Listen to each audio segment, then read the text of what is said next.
You've been carrying too much. Too many thoughts, too many worries, too many expectations. They told you to stay strong, to keep going, to just be positive. But no one told you how heavy life can feel when your heart is tired and your mind won't stop racing. You try to rest, but the silence gets loud. You try to sleep, but your thoughts keep spinning.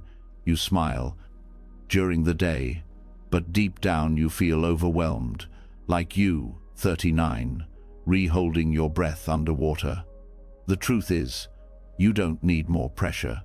You don't need to fix everything tonight. What you need is comfort. A kind voice that says, you're allowed to feel tired. A soft space to land when life feels too much. And ancient wisdom that holds you not with rules, but with relief. Because the teachings you're about to hear, they aren't loud. They don't shout or demand. They soothe. They whisper peace to your nervous system. They remind your soul that even in chaos, you can still be calm. Even in exhaustion, you can still feel held. Even in the dark, there is still light. This isn't just something to help you fall asleep. This is something that helps you let go of the fear, of the tension, of the noise that's been living in your chest. So breathe. You don't need to be perfect. You don't need to have it all figured out. Right now, all you need to do is listen, because comfort is coming, peace is on its way. And tonight, something inside you is going to shift. Are you ready? Let's begin. Sometimes, the heaviest thing we carry is the belief that we have to hold it all together, that if we don't think about the problem, it will get worse, that if we don't control every detail, something will fall apart. This way of living becomes a silent weight, the kind no one sees but you feel every second. Letting go isn't about giving up. It's not about becoming passive or uncaring. Letting go is an act of trust. Not in others, not even in the world, but in the moment itself. It's the moment you decide that your mind doesn't need to be on full alert while your heart begs for rest. The breath teaches this better than words ever could. Every inhale is a gathering. Every exhale is a dacian. Release. And yet, most people live their lives only half-breathing. Breathing in tension, holding it, storing it in their shoulders, their neck, their gut, but never fully letting it leave. Tonight, that pattern starts to shift. If you've ever noticed how your body tenses when you, 39, re-deep in thought, how your jaw clenches or your fists close when stress builds, then you've already met the signals. These are your cues. Your body speaks through them.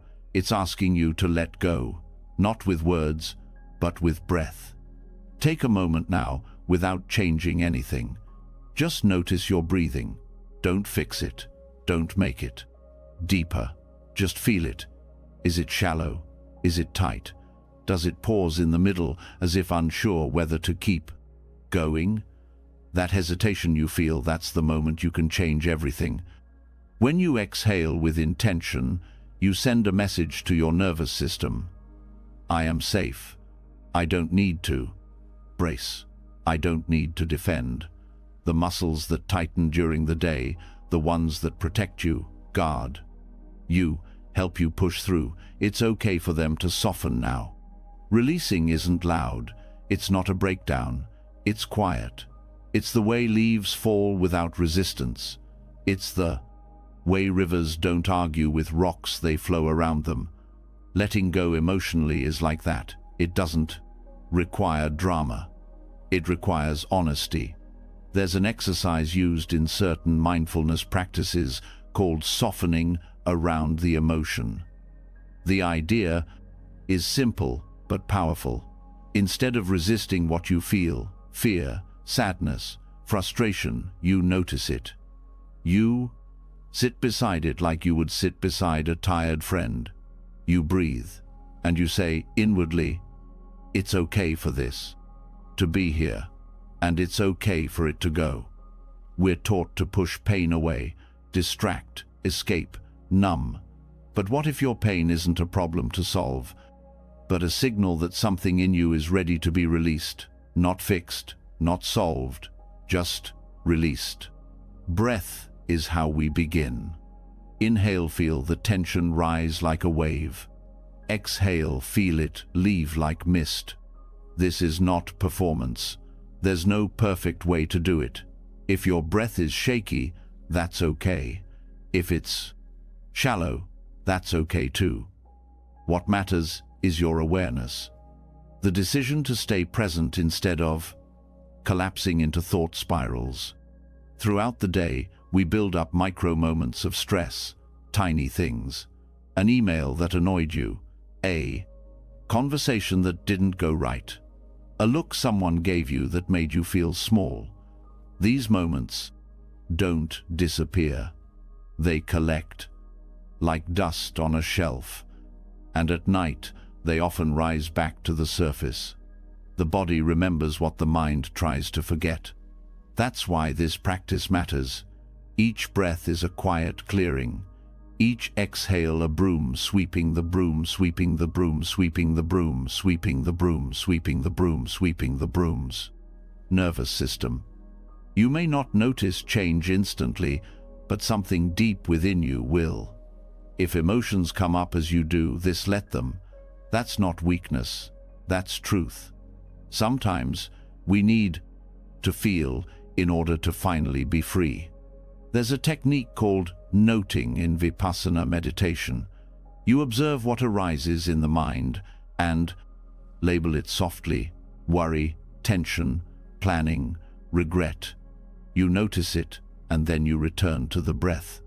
No judgment, no getting pulled in, just labeling, observing, releasing. Why does this help? Because the mind craves stories. It wants to dive into the narrative of your emotions. But when you label them instead of feeding them, you step outside the loop. You begin to separate your sense of self from the chaos. You become the observer, not the reactor. That's letting go, not by force, but by awareness. Another layer of emotional release happens when you stop trying to manage the outcome of things.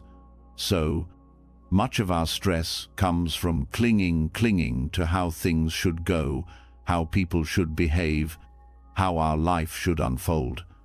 But clinging turns breath into tension. It hardens the body. It keeps you in a constant low-grade fight mode. The practice here is not easy, but it's powerful. Drop the should, embrace what is. That doesn't mean you give up on growth. It means you stop resisting reality. When you accept what is, here, in this moment, you reclaim your power. That resistance, this shouldn't be happening, that's the real source of pain. The moment you let that go, even just for a breath, you feel space. You feel peace. Letting go also means releasing the role you think you have to play. The strong one, the responsible one, the one who keeps everything together. Who says you can't rest? Who says you can't cry? Who says you have to figure it all out before your head hits the pillow? You don't.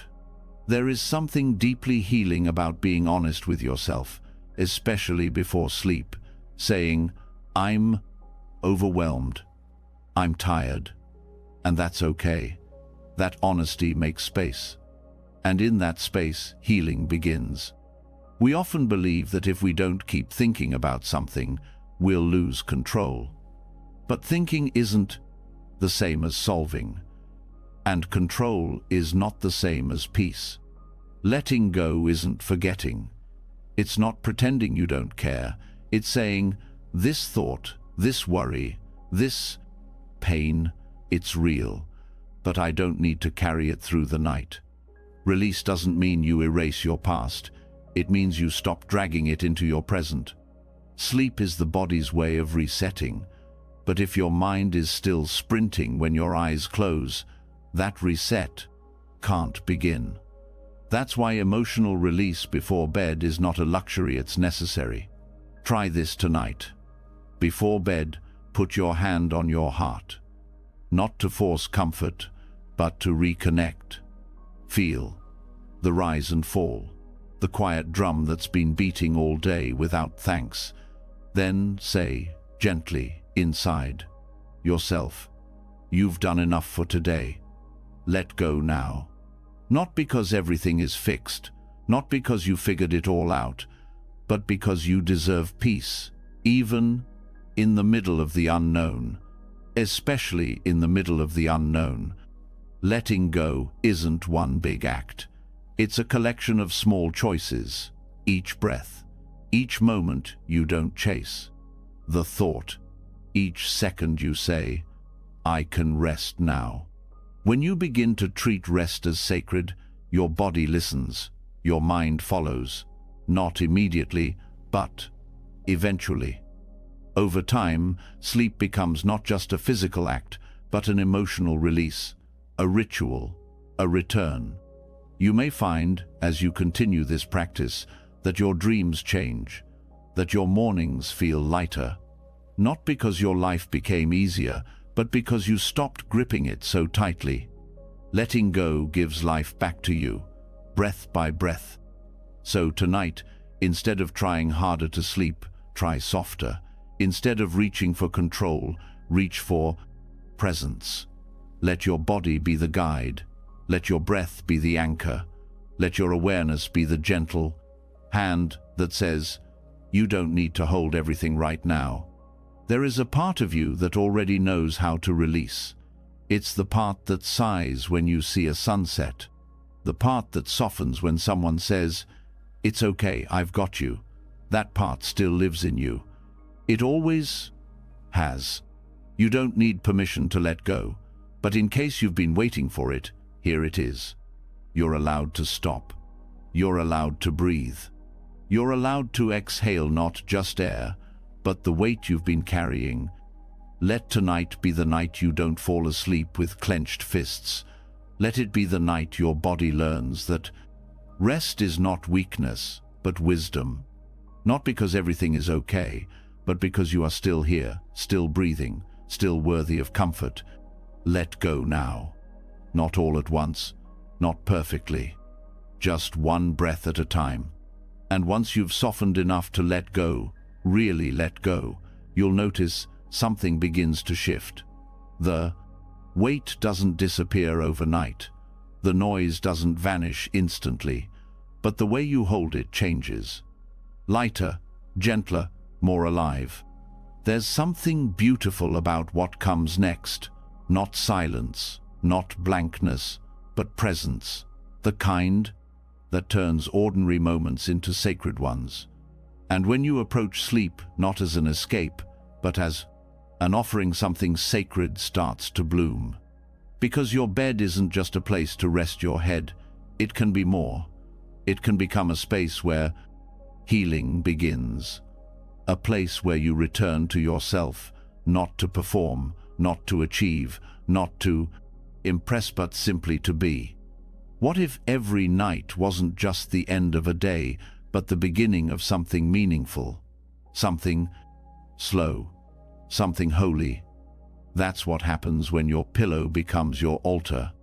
Sacredness isn't about incense or chants or elaborate rituals. It's about intention. It's about how you treat the moment. And sleep, the most intimate part of your daily cycle, deserves more than just a rushed collapse into unconsciousness. It deserves your attention, your care, your respect. In Buddhist temples, there's rhythm, not the loud kind, the steady kind, gentle bells, soft footfalls, chants that aren't meant to be impressive, but grounding. That rhythm isn't for show. It exists to remind the body and mind to return to simplicity, to presence, to peace. You can borrow that rhythm. You can bring it into your bedroom, into your breath. Think of how you usually prepare for sleep. Is it fast, distracted? Do you check your phone until your eyes blur? Do you carry the day into your bed with emails, texts, unfinished thoughts? Most people do. Most people sleep with tension still clinging to them like dust they forgot to shake off. But there's another way. Start by creating an ending, not just for your tasks, but for your energy. A true closing. Not everything needs to be resolved before bed, but everything needs to be released. That's what rituals help with. They aren't rules, they're containers. They hold space so your mind doesn't have to. Try this. Choose one small act to repeat every night. Not because you have to, but because your body craves rhythm. Maybe it's lighting a candle, washing your face slowly, touching your bed sheets with awareness instead of distraction. That small act is not random, it becomes your bell, your signal that the day is done and something quieter begins. What matters most is that you slow down, not for the sake of slowness, but to feel what's really there. A ritual works when it helps you return to yourself, when it reminds you that this moment matters not for productivity, but for presence. This isn't a performance. You're not trying to be spiritual. You're being honest. You're giving the body what it truly wants at the end of the day. Peace, stillness, release. Not through force, but through attention. Buddhist monks rise early, chant softly, walk with intention. But it's not the act that's sacred. It's how they do it, with presence, with humility, with reverence. For now, you can treat your bedtime with the same reverence. You don't need to change your whole life, just how you show up for this moment. Even something as small as fluffing your pillow becomes meaningful when done with care. It's no longer just a routine, it becomes preparation, a soft ceremony. You're not just getting ready to sleep, you're creating space for your mind to land. Think of your pillow as more than fabric. Think of it as a witness. It's been there through everything. The late nights, the tearful ones, the joyful ones. It holds the shape of your head like an old friend who knows how to hold space without asking questions. Rest becomes sacred when you treat it like something that matters. Not because you earned it, not because you did enough, but because being alive is reason enough. In Buddhist teachings, the temple is not just a building, it's any place where truth is honored. That means your bed can be your temple, not through perfection, but through presence. You don't need silence to feel sacred. You need sincerity.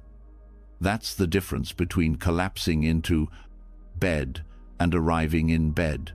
One is escape, the other is connection. Let your body sink, not out of exhaustion, but out of safety. Let the mattress receive you like the ground receives the rain without resistance. Let the night hold you without expectation. There's a phrase used in meditation, arriving fully, not just physically, but emotionally, mentally, spiritually. You can do that each night. Pause before you lie down. Place your hand on your chest. Feel the beating heart. Let that be your temple bell. No one else needs to understand your ritual. It's not for them. It's for you. For the part of you that's tired of rushing. For the part of you that's carried too much. For the part of you that forgot what it feels like to be gently held. Some people think rituals are old-fashioned, but rituals are how we make sense of the passing of time. Without them, the days blur. With them, we mark transition. We create space. We allow transformation. And transformation doesn't always look like change. Sometimes it just looks like deeper noticing. Like waking up with less tension in your jaw, less weight in your chest.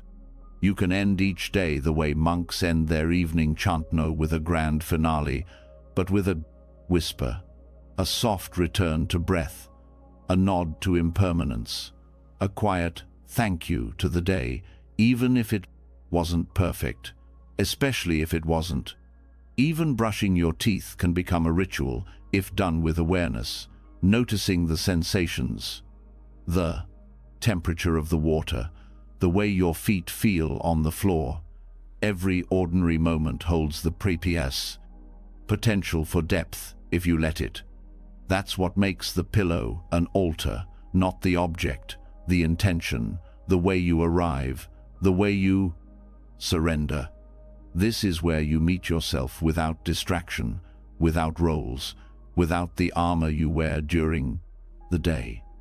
Here, there's no audience, no performance, just breath, just rest, just you. Some nights you may feel resistance. The mind may not want to slow down. That's okay. Don't fight it.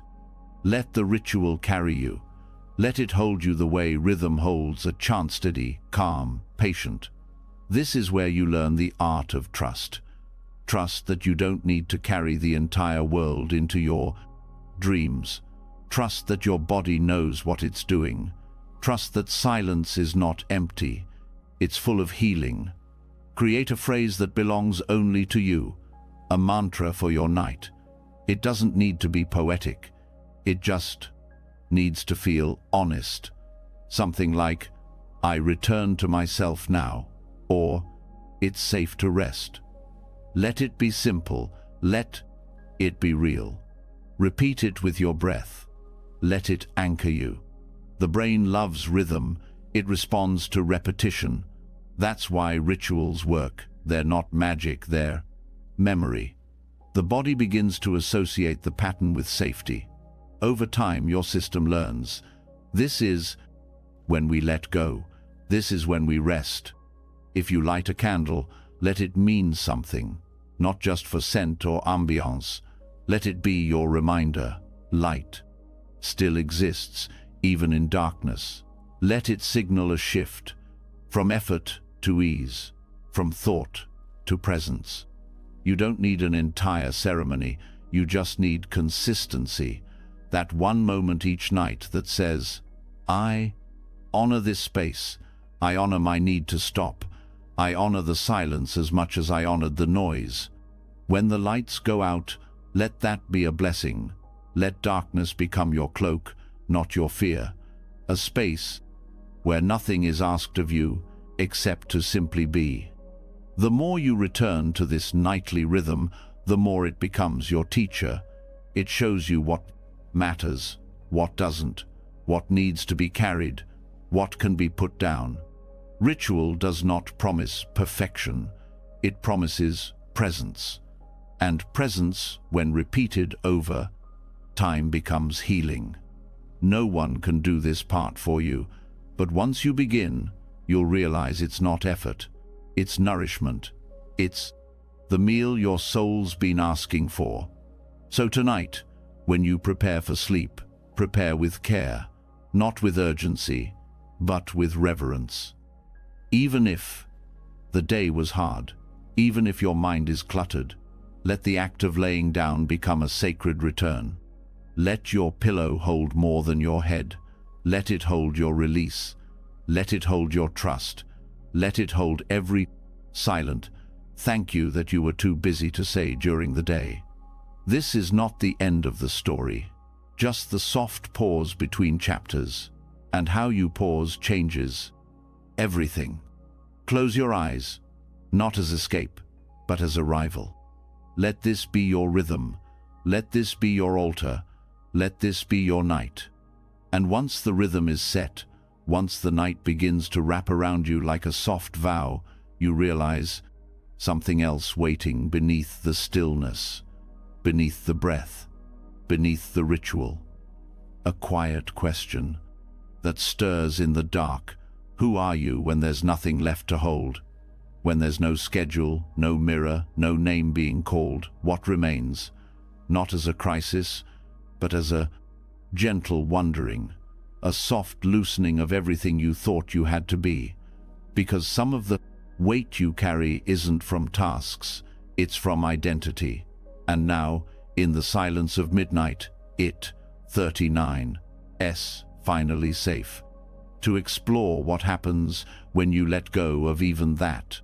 Every day you wear names, roles, stories. Some are chosen, some handed to you, some were whispered into you before you knew you had a choice.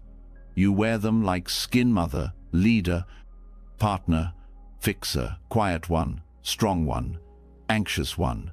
You live inside them, build your habits around them, define your worth by them.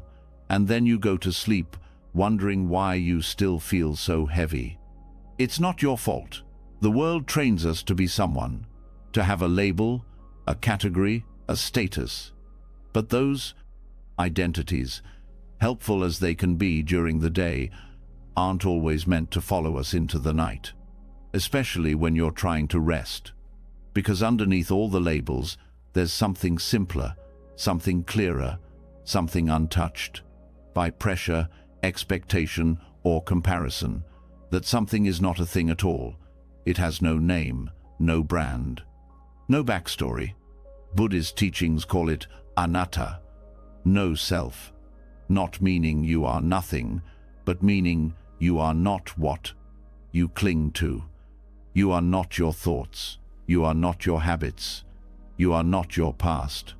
At midnight, that truth becomes more accessible, not because the concept gets easier, but because the silence creates space, the noise fades, the external world stops asking things from you. And for a moment, there's a doorway into something softer than ego. When you rest your head on the pillow and let go of your roles, you don't disappear. You return to something more true, something that was always there underneath the doing, the proving, the shaping. This is not philosophy for the sake of thinking. It's practice. It's about rest, deep rest, the kind that doesn't just soothe the body, but frees the mind from its masks. At night, there is no one to impress, no one to convince, no spotlight to stand under. The thoughts may still try to rehearse the day, but you don't have to follow. You don't have to identify with every thought that passes through. This is what the no-self offers: relief from the inner narrator, the one that says, "I am not enough," or "I should be more." The one that replays arguments, the one that chases validation.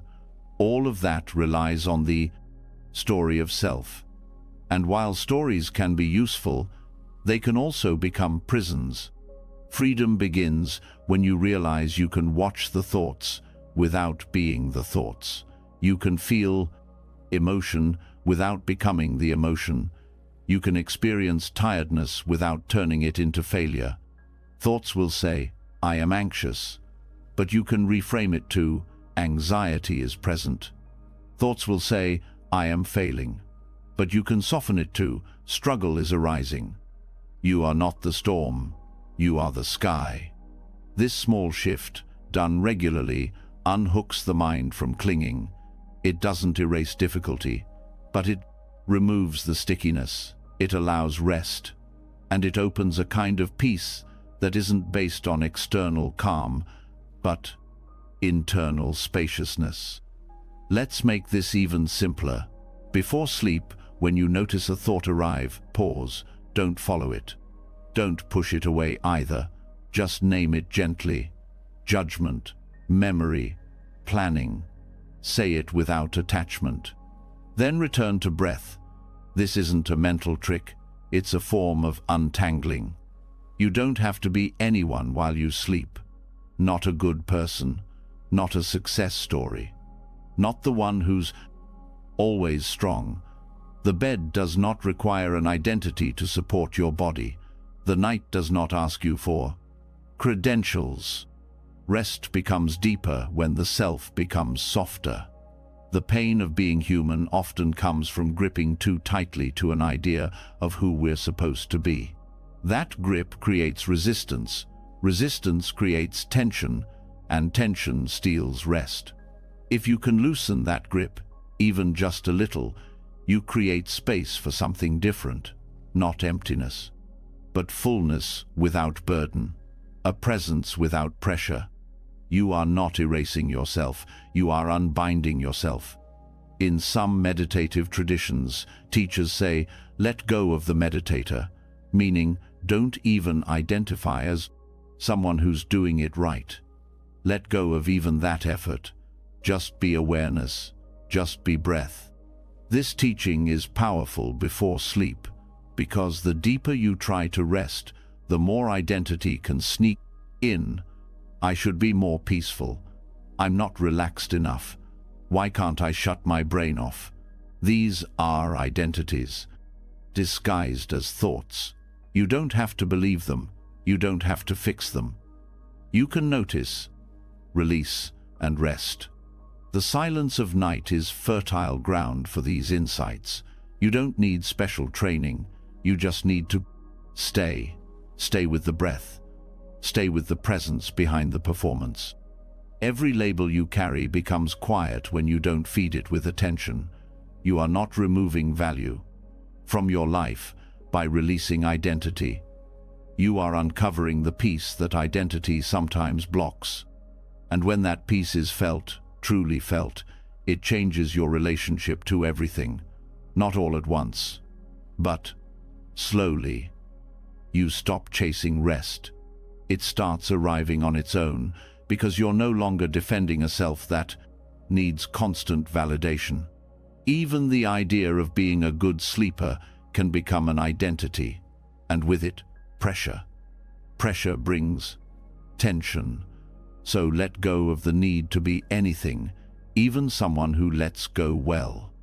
Instead of asking, who am I? Try asking, what is here when I stop needing to be anything? Not for analysis, just for rest, just for release. At first, it may feel like a blank space, but if you stay with it, you'll sense something deeper, a kind of quiet presence, a hum behind the noise. It doesn't need to be named, it just is. The body relaxes when it isn't trying to protect an idea. The mind softens when it isn't chasing a role. Sleep deepens when identity is no longer driving the moment. You may feel fear as you loosen these ideas. That's normal. The ego doesn't like to be quiet. But you're not trying to kill it. You're just letting it rest too, like a worker who's been on the clock too long. Give it the night off. Let the deeper part of you hold the space now. There's a kind of comfort that comes from knowing you don't have to be someone all the time. You just have to be. That's enough. That's always been enough. Thoughts may still rise. Roles may try to reattach. That's okay. Keep practicing. The repetition builds a new rhythm, a new reflex. Over time, the release becomes easier, not because you forced it, but because you remembered how. Buddhist monks often sleep in complete stillness, not because they're better, but because they've practiced surrender. The same surrender is available to you, not through effort, but through allowing. You don't have to remove thoughts, just stop owning them. You don't have to stop emotions, just stop labeling them mine. Watch them pass like clouds. Be the sky. This is what it means to dissolve identity gently, not erase yourself, but stop gripping so tightly to the poor story. Let the story fade for the night. Let the breath take over. You are safe without your roles. You are worthy without your titles. You are whole without your narratives. Let the night hold what you no longer need to carry. Let rest wash over what no longer needs to be named. You are not the noise. You are the awareness underneath. You are not the mask. You are the presence, watching it come and go. And now that you know this, sleep is not just rest. It becomes a return to stillness, to spaciousness, to self, without self. Let go now, not just of your thoughts, but of the one who thinks them. Let the mind melt into the night. Let the breath carry what remains. Let the silence be enough. Because it is, and you are, without trying, without effort, without identity. Only peace now. Only presence. Only this. When you no longer cling to identity, when the story loosens its grip and the masks begin to rest, something unexpected rises in the quiet. You meet what's underneath, the soft, worn-out core of yourself that's been trying so hard to be enough. It doesn't ask for understanding. It doesn't need fixing. What it needs is kindness, not from the world, from you. Because after all the effort to hold it together, to perform, to strive, to cope, the part of you that has carried it all is tired. And not just tired in the body, tired in the spirit. This is the moment when compassion becomes not just helpful, but essential. There is a teaching in the Buddhist tradition called metta. It means loving kindness, a deep, sincere wish for well-being, both for yourself and others. But in moments of exhaustion, most people forget the first part. They remember how to give kindness to the world, but not how to offer it inward. When you are worn out, you don't need more pressure. You don't need better routines or louder motivation. You need care, not performance, not strategy, just presence with warmth. And that starts with meeting yourself as you are, not as you wish you were. Mental fatigue has a way of distorting reality. It makes you think your thoughts are truths. It makes you believe that being tired is the same as being broken, but that isn't real. Being overwhelmed doesn't mean you've failed.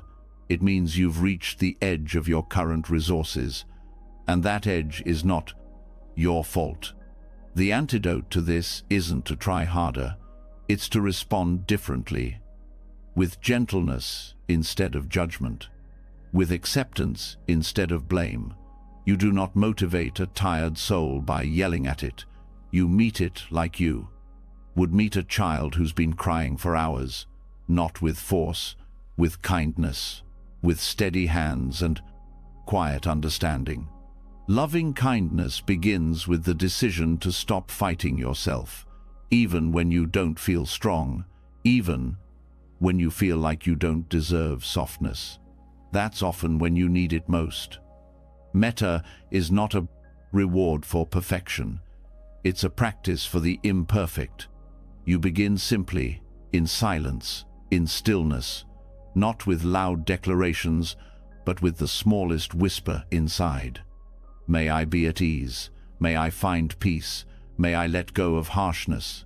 You don't have to believe the words yet. You just need to speak them quietly and sincerely.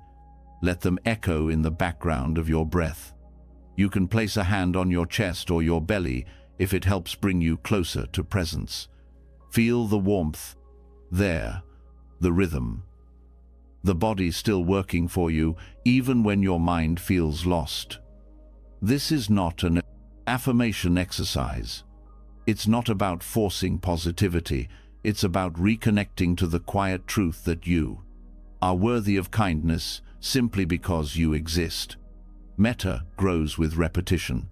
Like a seed watered each night, you offer it not because you feel loving, but because the offering itself creates warmth. You can say to yourself, I see your pain. I see your weariness. And I'm here. Not to fix, just to stay. That staying is the medicine. When you stay with yourself, without judgment, something in you begins to soften. The tight places loosen. The inner critic becomes quieter. You learn to hold your experience instead of escaping it. You stop asking, what's wrong with me? And begin asking, what do I need right now? Most of the time, what you need is not complicated. Rest, comfort, slowness, and space to not be okay, without being made wrong for it. Metta doesn't erase pain, it changes your relationship to it. Instead of pain becoming proof that you've failed, it becomes a signal to pause and offer support.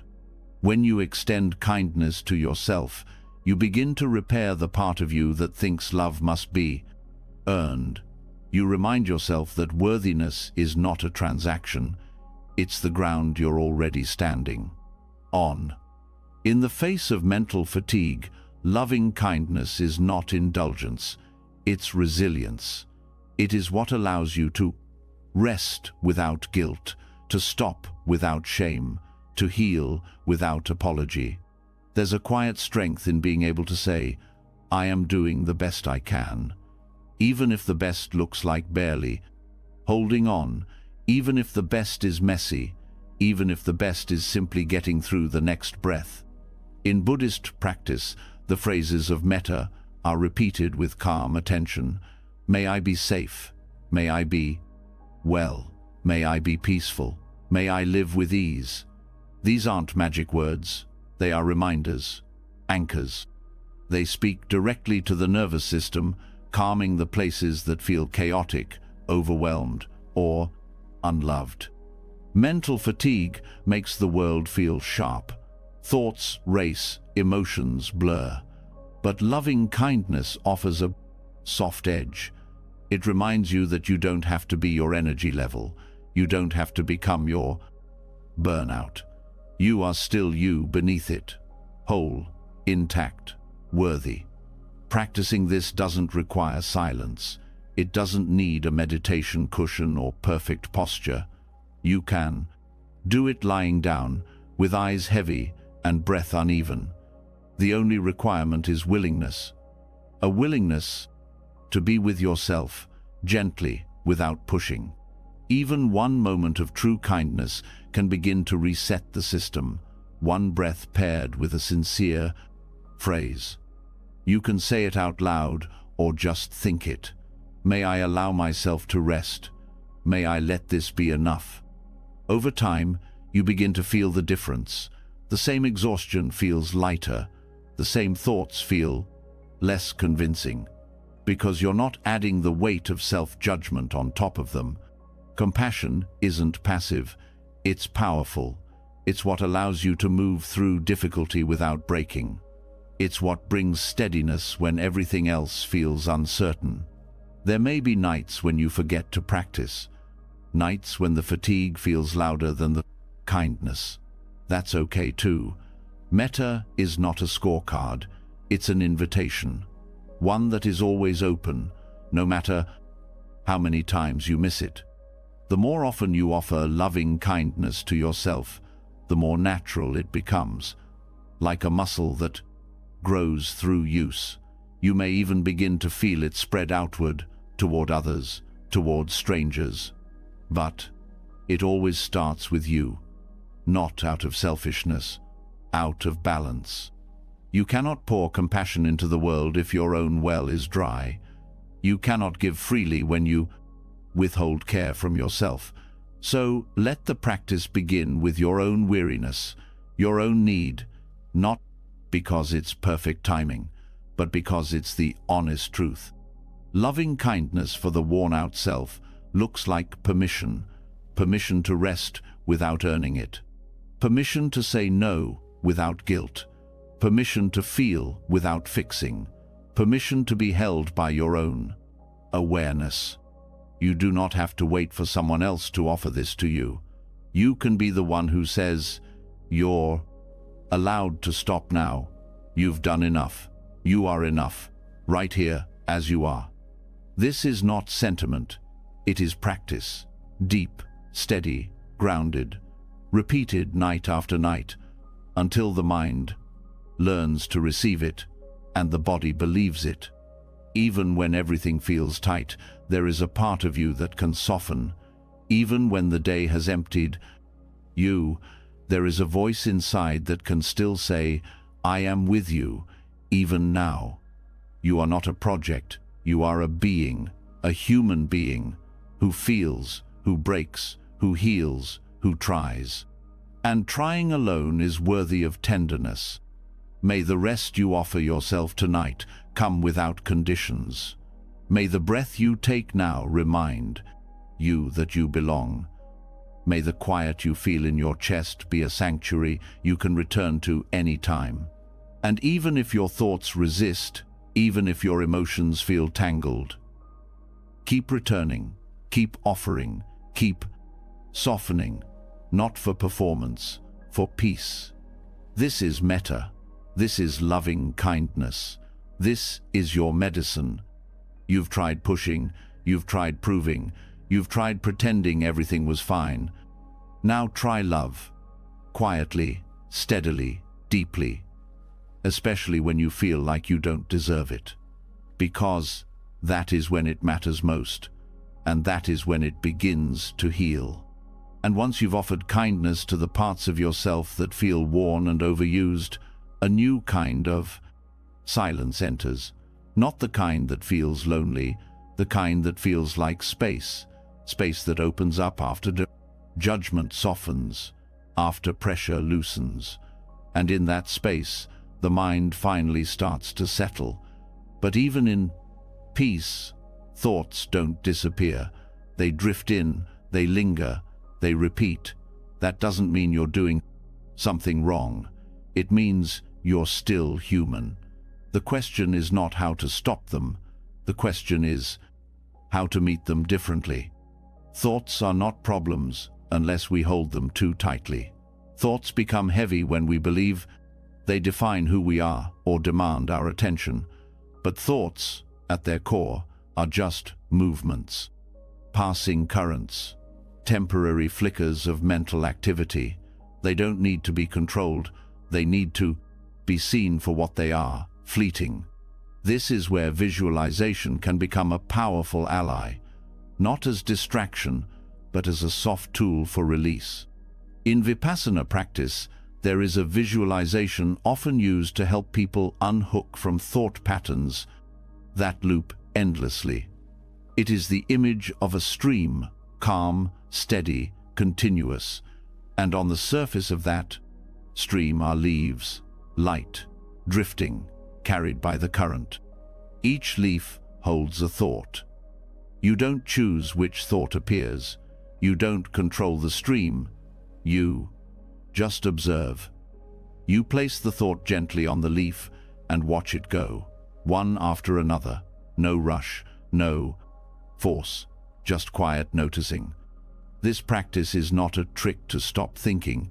It's a way to stop clinging, to stop chasing the thought down the river, trying to change it or solve it, to stop judging the thought for being there. You stop assigning meaning to every mental interruption, and instead you begin to watch. Thoughts about the day will rise, memories will surface, worries about tomorrow may appear. That's okay. They each get a leaf. You don't analyze, you don't react, you place, and you release. Some thoughts will return quickly. That's not failure. That's the nature of the mind. Each time they come, you place them again, as often as needed. The repetition is not a problem. It's the practice. Each return to the stream is a moment of awareness. Each leaf released is a moment of freedom. This visualization works especially well before sleep because it mirrors what the nervous system already wants: to slow down, to unclench, to shift from holding to letting. And when your attention becomes the observer instead of the participant, rest comes more easily. There's no need to create elaborate imagery. Keep it simple. Feel the breath first. Let it settle into a natural rhythm. Then gently turn your awareness to the image. A soft stream, clear water, slow movement. The environment doesn't need detail, just enough for your attention to rest on it without stimulation. Every thought that tries to pull you back into planning or remembering, place it on the leaf, gently. Then, bring your focus back to the space around the stream, the quiet flow, the peace in movement without urgency. This technique is not about removing content from your mind. It's about shifting your relationship to the content, from being the thinker to being the watcher, from being the actor in the story to being the one, turning the pages. Some nights, certain thoughts will feel sticky. You'll notice resistance to letting them go, maybe because they feel unfinished or because they're charged with emotion. In these moments, breathe deeper. Offer the thought the same space as the others. Treat it no differently. Give it the same leaf, the same chance to move on. If emotion arises, allow it to stay as sensation. You don't have to label it. You don't need to fix it. You don't need to narrate it. The stream can carry emotion too, not by getting rid of it, but by giving it motion. The stream itself becomes a kind of metaphor for how awareness works. Always moving, always receptive, never pushing anything away, never chasing anything down. The mind doesn't need to be empty to rest. It just needs to be less involved, less entangled, more like the current than the cargo. Let the stream carry even your identity, for a while, the idea of who you are, what you need to do, what you think you're supposed to be. Place it gently on a leaf and watch it drift. Just for now. You can pick it back up tomorrow, if needed.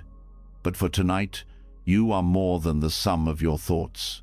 You are the space they pass through. Over time, the practice creates a buffer, a gentle pause between the thought and your reaction. This pause is where freedom grows, where rest becomes available, not just as an idea, but as an experience. When the stream becomes steady in your mind, your nervous system begins to follow. The breath slows, the heart rate settles, muscles release tension without instruction, because the mind no longer signals alertness. It signals ease. Some thoughts may try to disguise themselves as urgent. The mind will tell you that this one needs solving right now.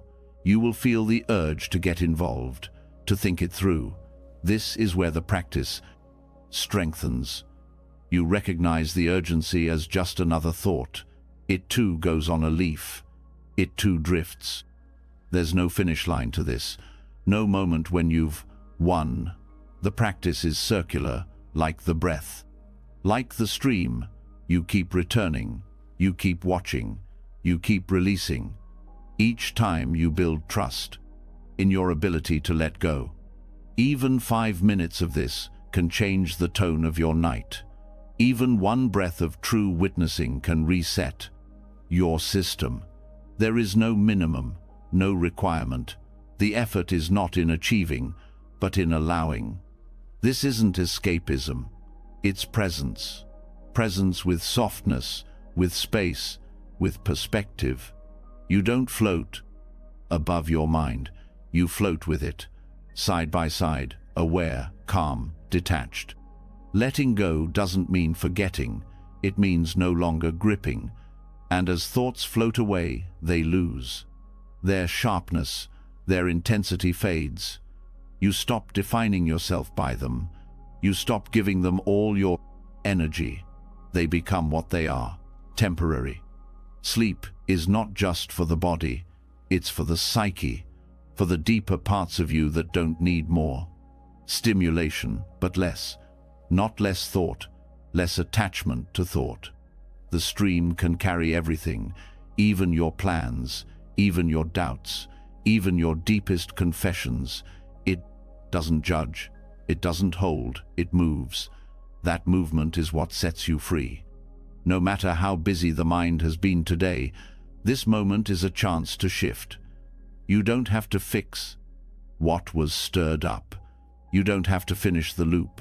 You can meet it all with this practice, with this image, with this release.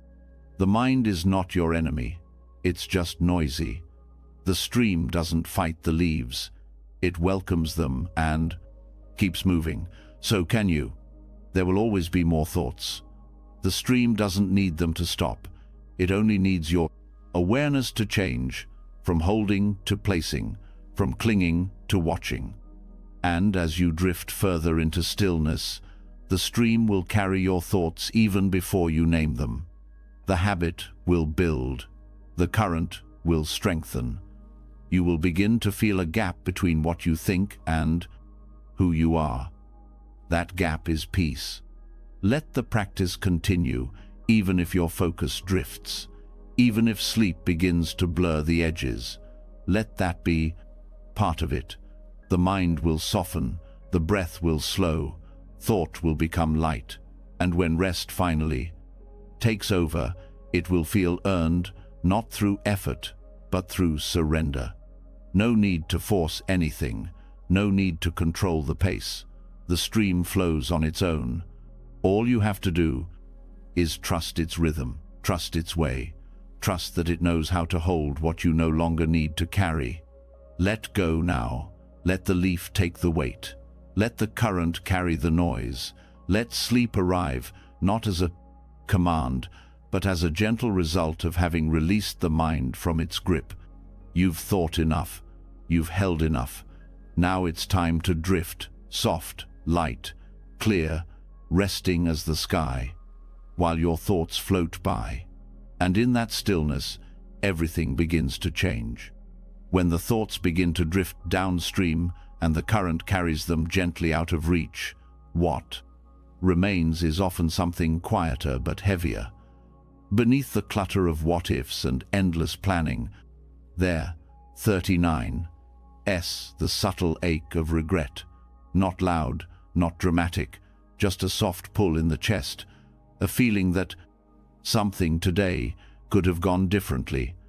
A word you wish you hadn't said, a choice you wish you could take back. That quiet loop replaying moments you cannot edit. It's not just the mind thinking anymore, it's the heart reviewing. And while it may seem like reflection, it's often repetition dressed in guilt. The mind tries to make sense of things. The heart tries to change what's already finished. And between the two, rest becomes harder to reach. This is where the practice shifts again, not from letting go of thoughts, but from letting go of judgment about the past. There is a teaching in Buddhist thought that offers a way through this weight. It says each moment is a new life, a rebirth, not in theory, but in direct experience. The person who made the mistake this morning is not the same one lying in bed now. That version of you is gone, changed, evolved. Whether slightly or fully, you are not frozen in time. And the truth is, neither are your actions. Karma is often misunderstood. It's not punishment. It's not a system of spiritual debt. It's cause and effect. Energy shaping energy. And when understood clearly, it becomes incredibly freeing, because what you do next matters more than what you've done already. The next breath holds more power than the last word spoken. When you lie down at night, your body already knows how to release. Muscles soften, joints loosen. But emotionally, the release takes intention.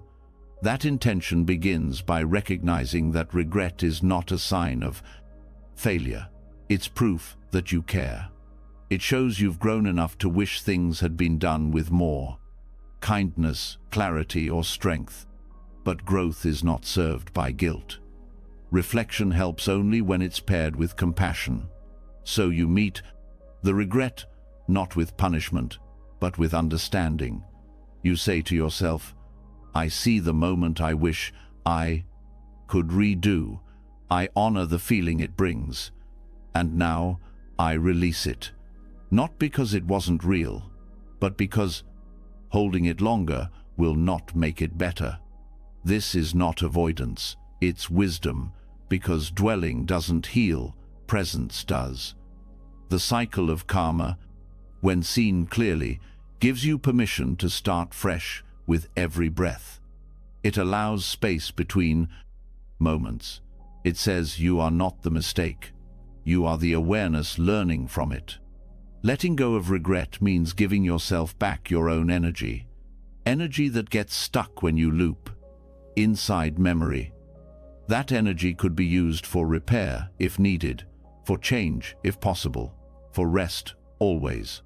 Some nights the mind will insist that today's actions define you, that your worth is tied to how perfect your behavior was. But that's not truth. That's fear wearing a mask of responsibility.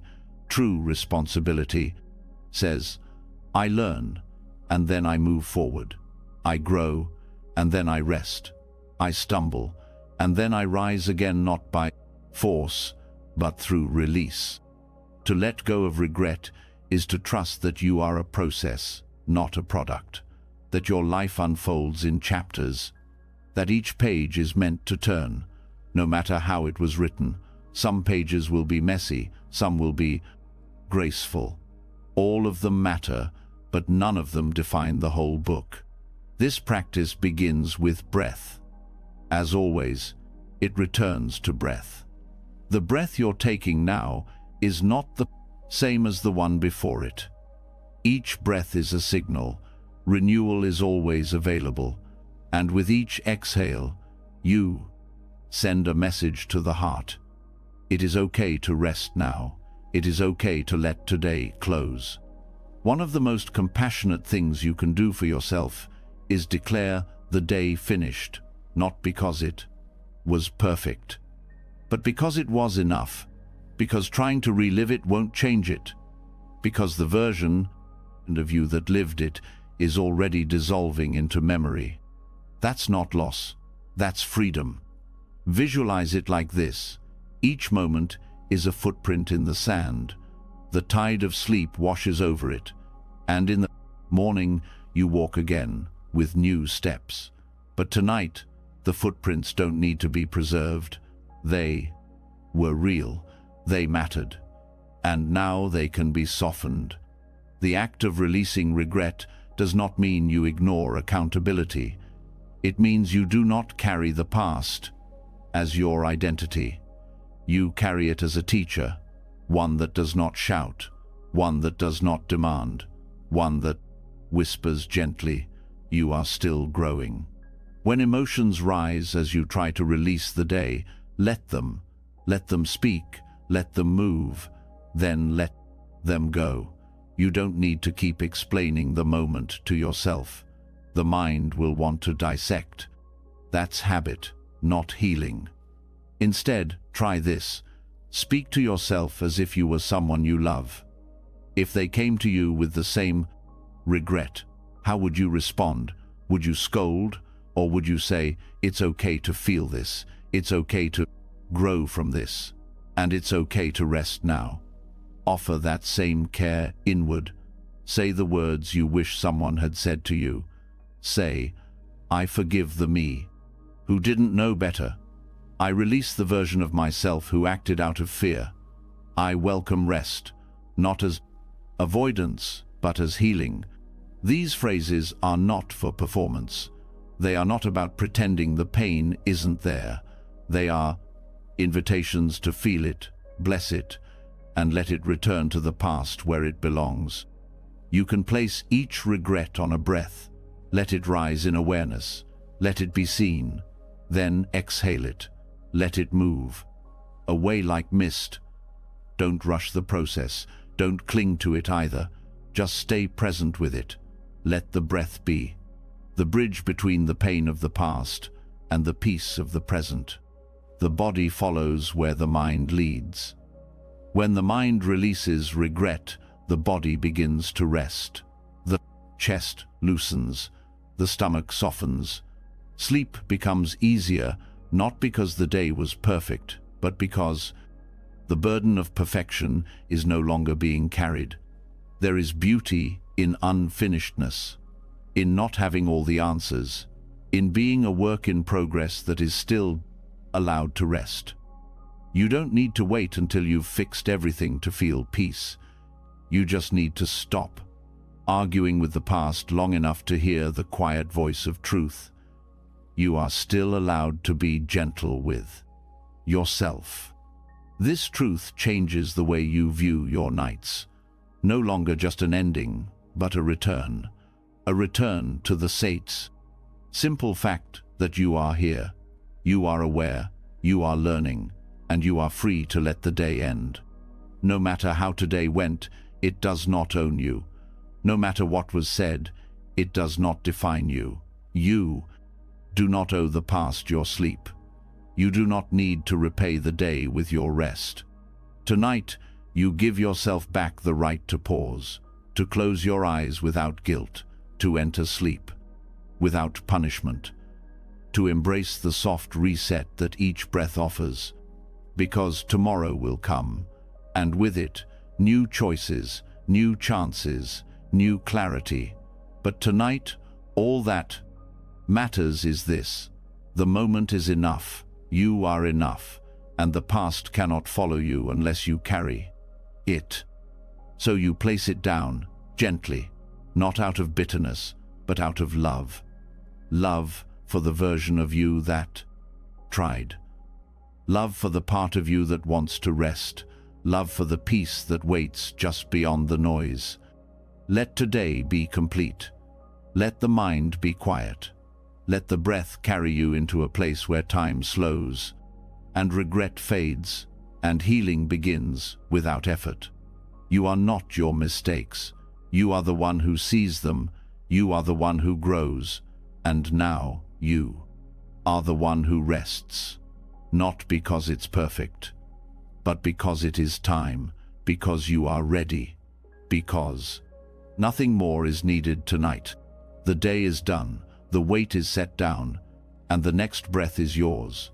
Clean, quiet, free. Let it guide you now.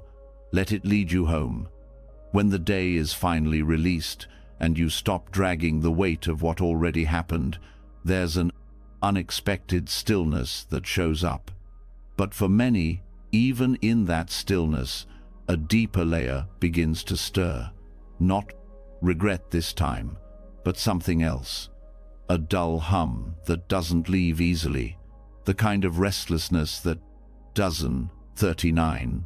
It have a name. It isn't one thought or one emotion. It's everything all at once.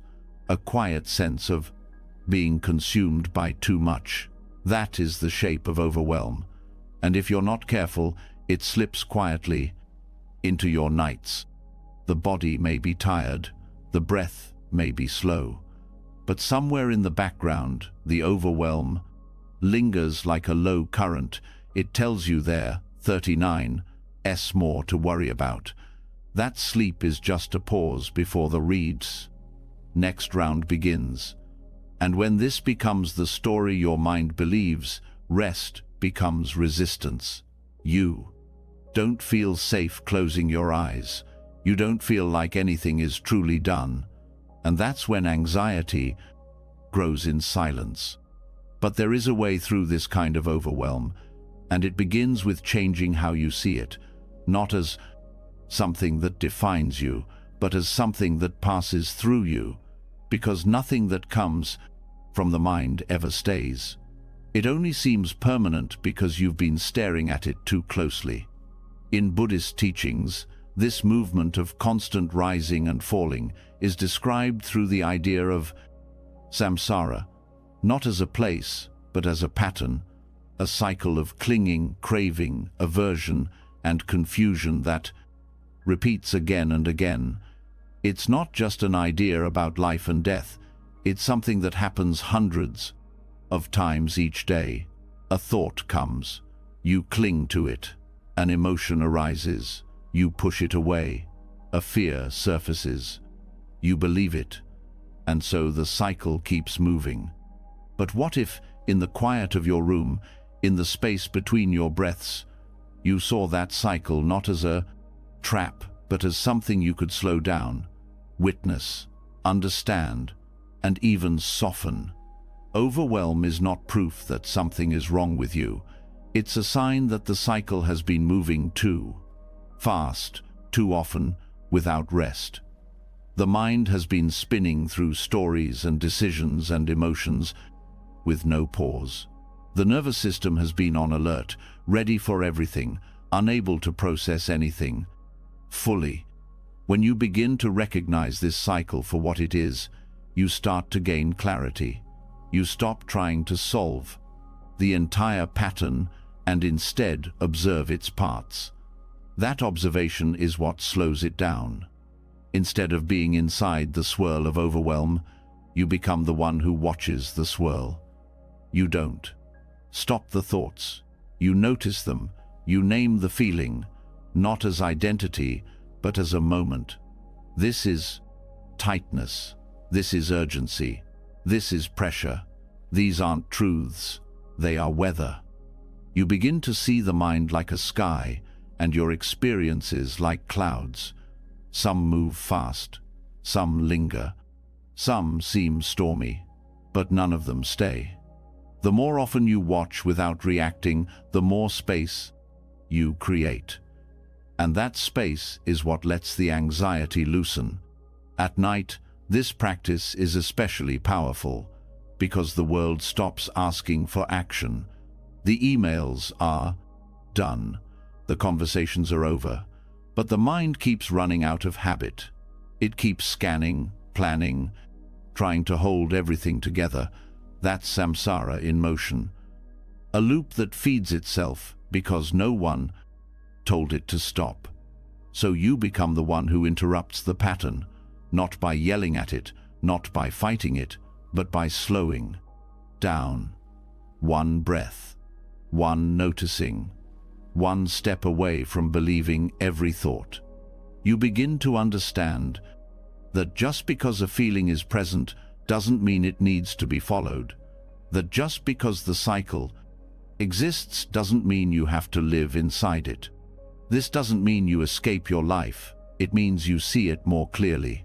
You see the stress not as your fault, but as part of a rhythm that has gone unexamined. And when you examine it with kindness, you shift your relationship to it.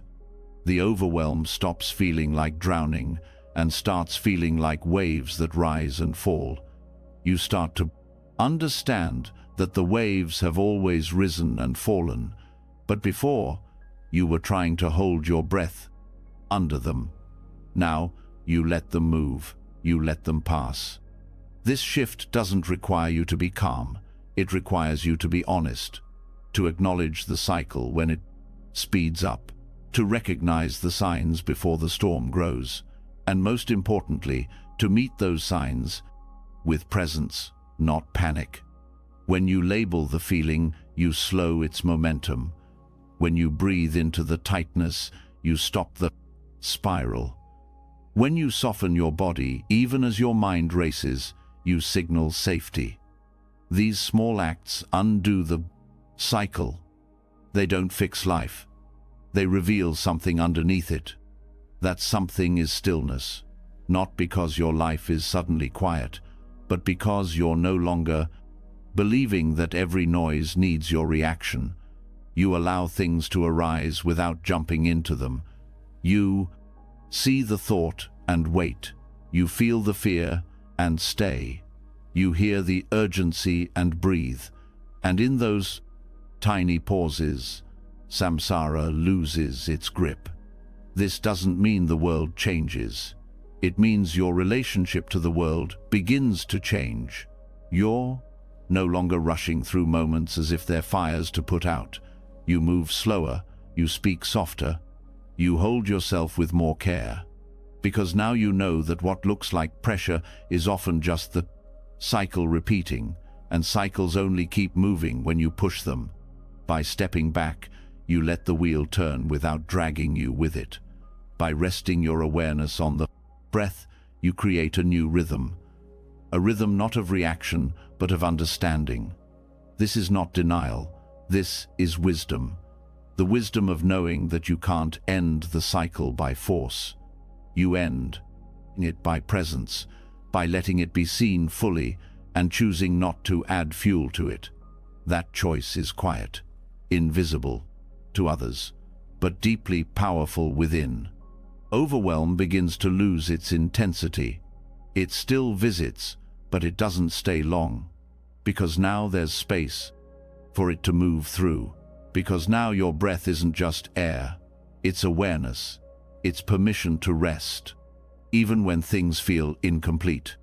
And that's the deepest freedom, not waiting for everything to be settled before you can feel peace, but learning to feel peace even in the middle of movement, even while life is still unfolding, even while the cycle is still turning.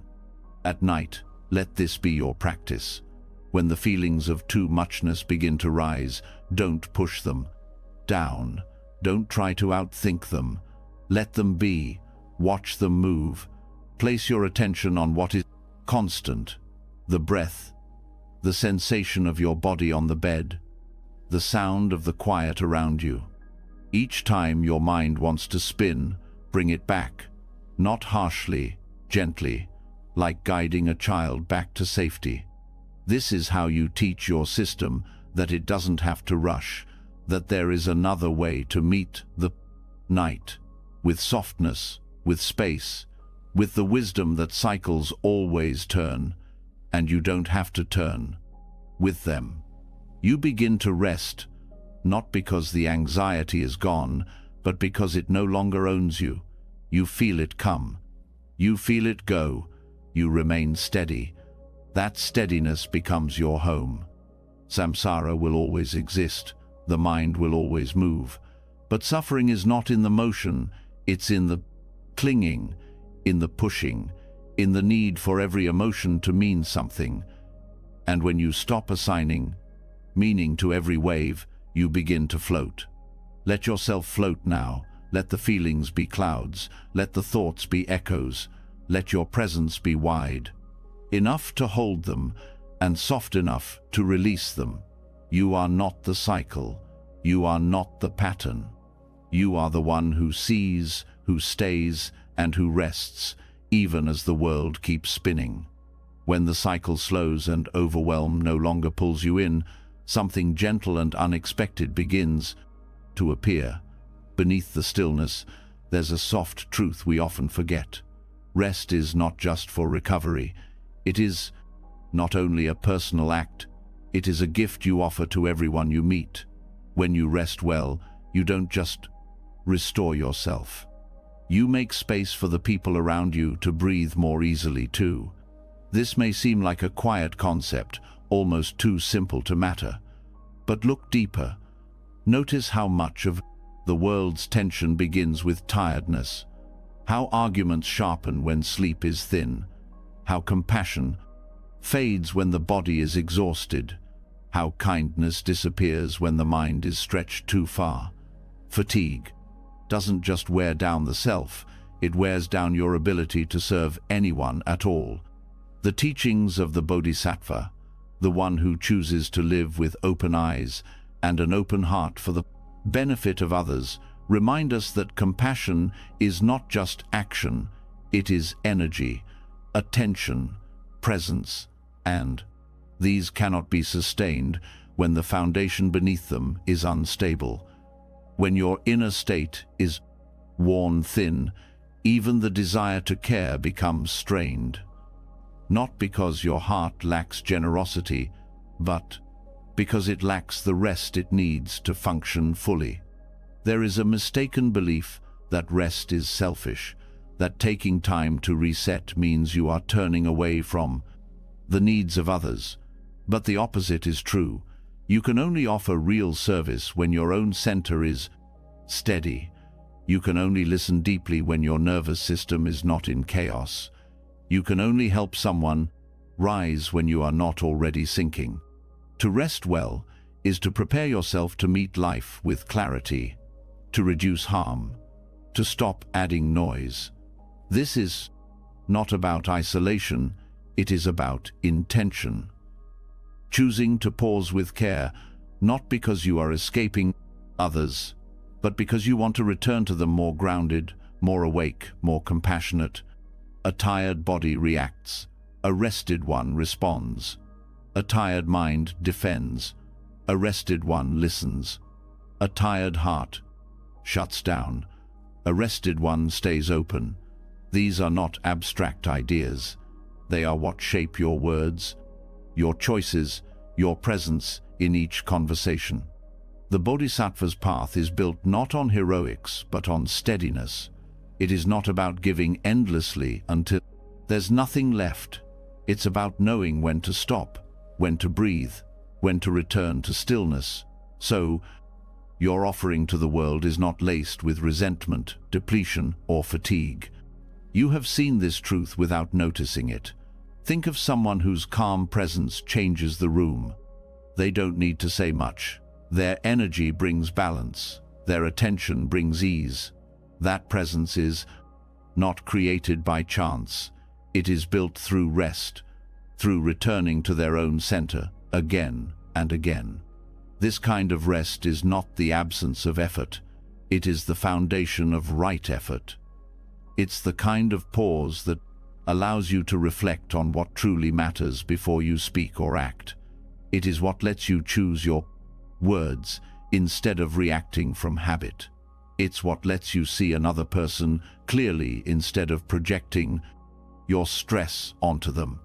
When you rest with this kind of awareness, it becomes a practice in compassion, not just for your own benefit, but for those around you who are affected by your energy even more than your actions. People feel your presence before they hear your words.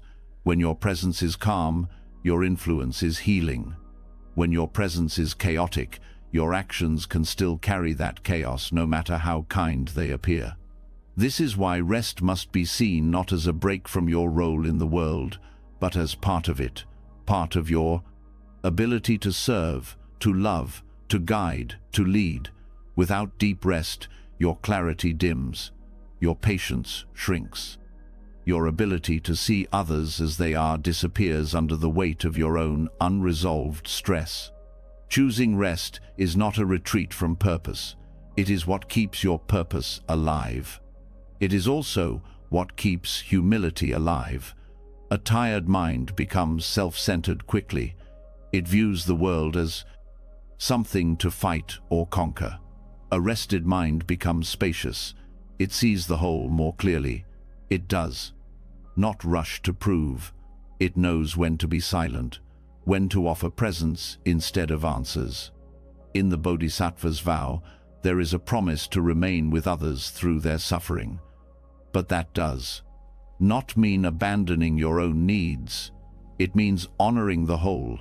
You are part of that whole. You matter in the same way that those you serve matter. Ignoring your own well-being is not noble. It is unsustainable.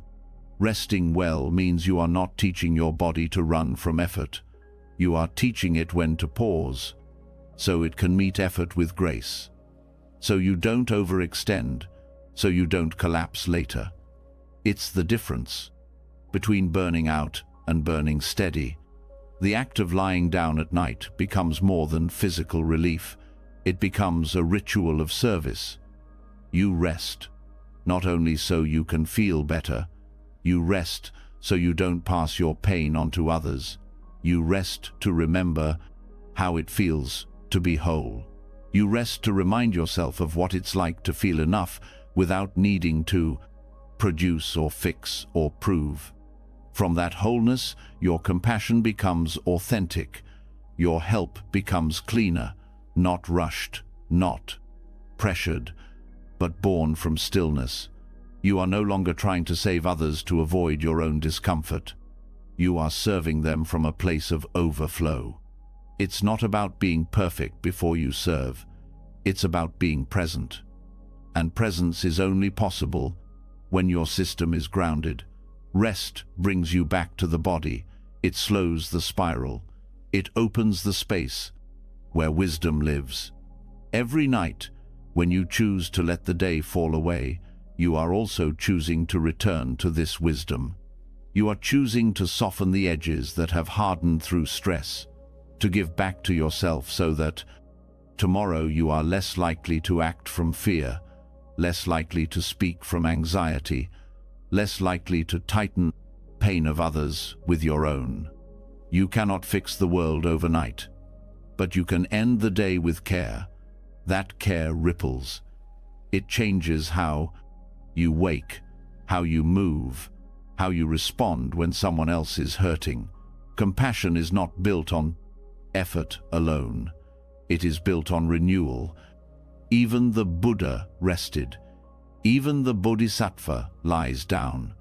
Not because they give up, but because they know that serving from exhaustion is not service at all.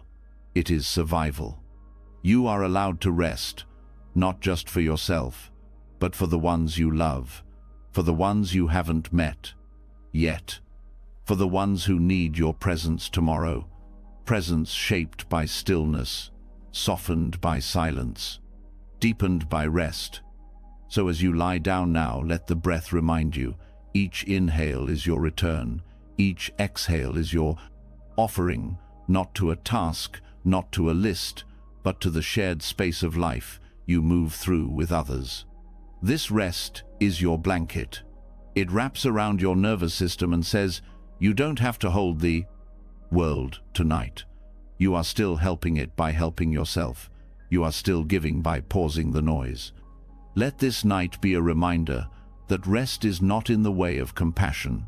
It is how compassion sustains itself. Let your body be soft. Let your breath be slow. Let your thoughts settle without control.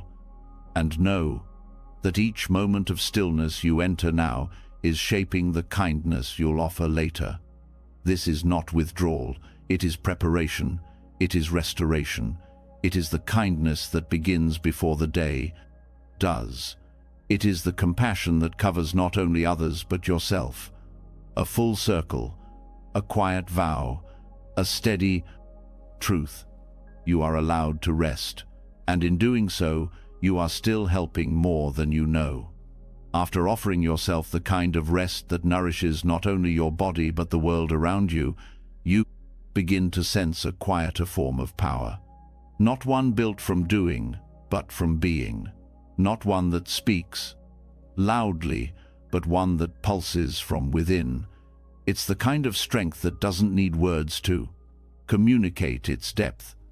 And from this space, something ancient can awaken, a rhythm that has been passed through centuries, not always spoken aloud, but always felt. There are moments when the mind grows still enough to receive something deeper than thought, not an idea, not a memory, but a vibration, the presence of sound that exists even without voice. That's where mantra begins, in silence, in repetition, in the spaces between what we think and what we feel. The body holds rhythm even when the mind forgets. The heart beats, the breath flows. These are mantras of nature. When you introduce a sacred phrase into this rhythm, you begin to shape your energy.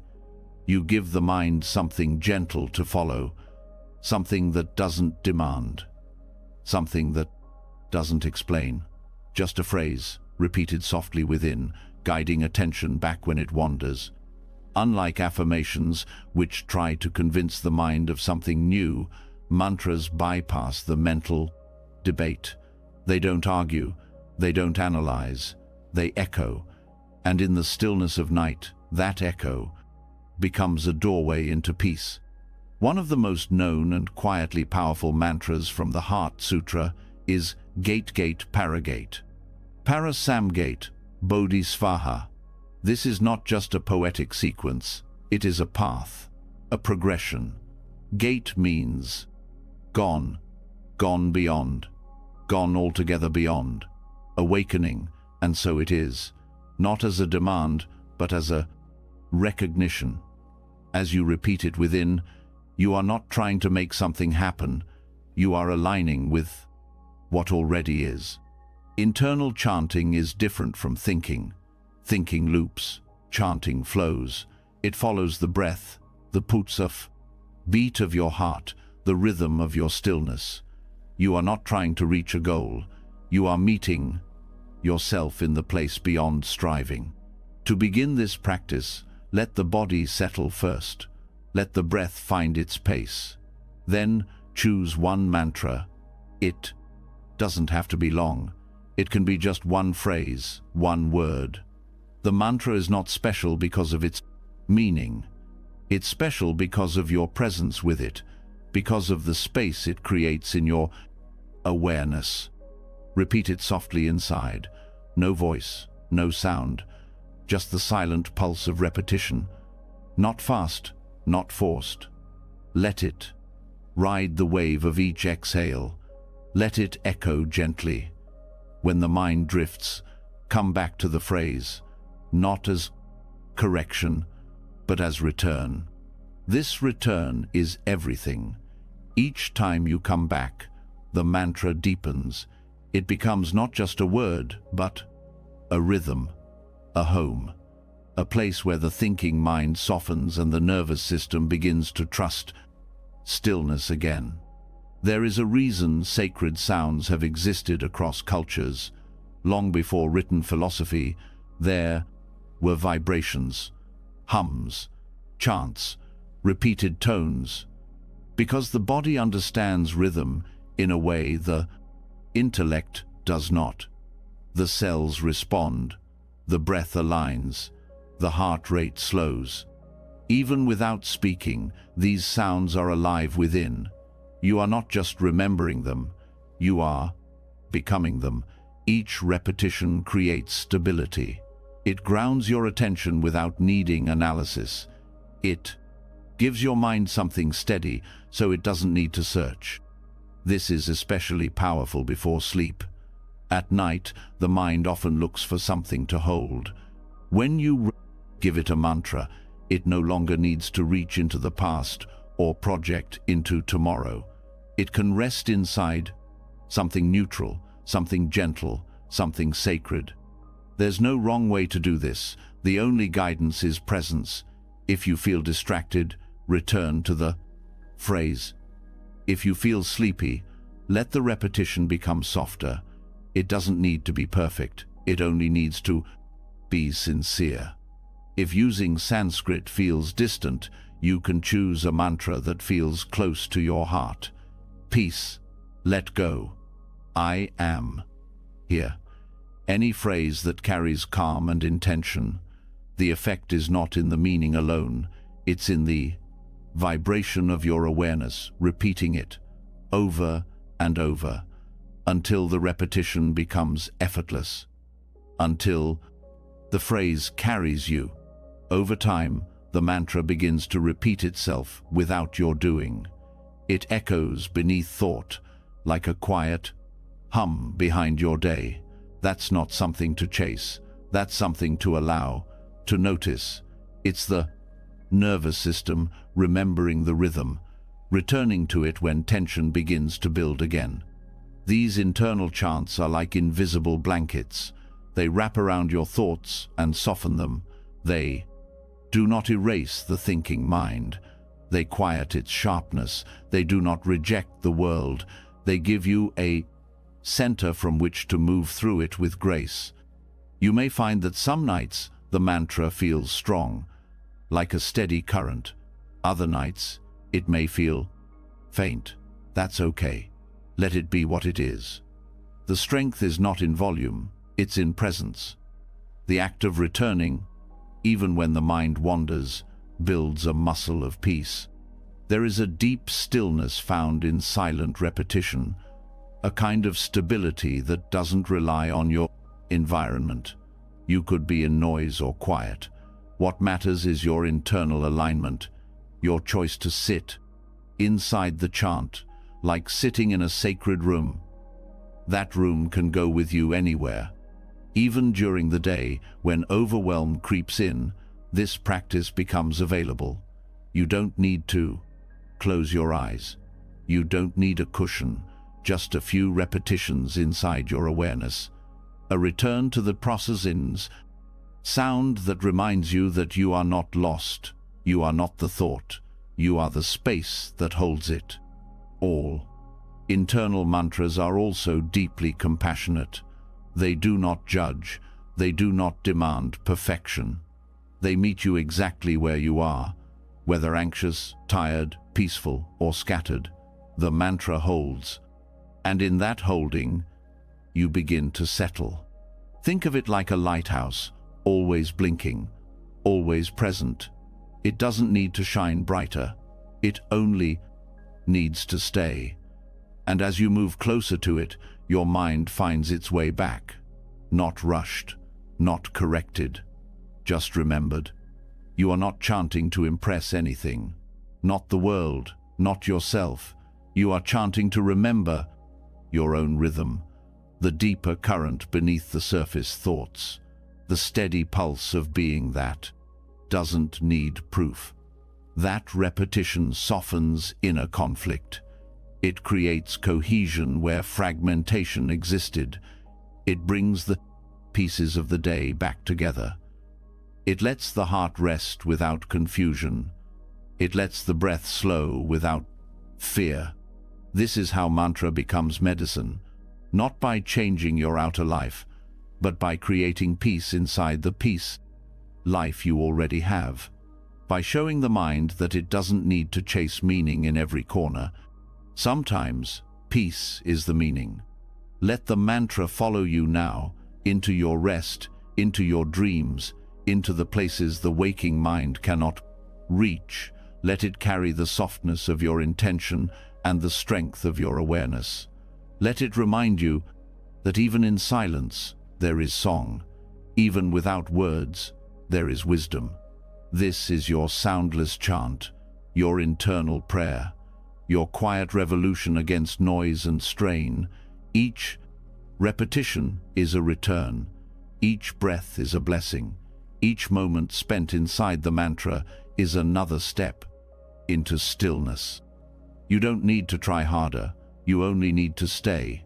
Stay with the rhythm. Stay with the pulse. Stay with the phrase that holds you even when nothing else does. Let the mantra be your resting place tonight. Let it lull the nervous system into peace. Let it remind the mind that it can rest now, that it doesn't need to fix, solve, or plan. That presence is enough. And as you continue to repeat it, not with force, but with softness, you begin to feel what you've always known. That peace does not come from silence alone. It comes from choosing what fills the silence. And you have chosen well. As the mantra continues silently in the background, something begins to shift that can't be measured by thought. The repetition, gentle and subtle, clears a space deeper than calm. It reconnects you to something older than language. You begin to sense it not just in the body, but in the space around it. A presence that doesn't belong to one person alone. A pace that is not created, but remembered. A rhythm that matches something much wider than the mind. When the chant fades, you don't fall into emptiness. You begin to return to something much more vast, something that has always known how to rest. There is a wisdom that lives far beneath ideas, and it is woven into the natural world. The breath of trees, the hush between waves, the stillness of soil. This rhythm is not rushed. It is not interrupted by doubt. It moves slowly, clearly, always adapting, always returning. When you begin to attune to this pace, something inside you begins to heal without needing permission. The Dharma, at its core, is not separate from the earth. It is reflected in the way everything changes. Nothing clings, nothing stays frozen.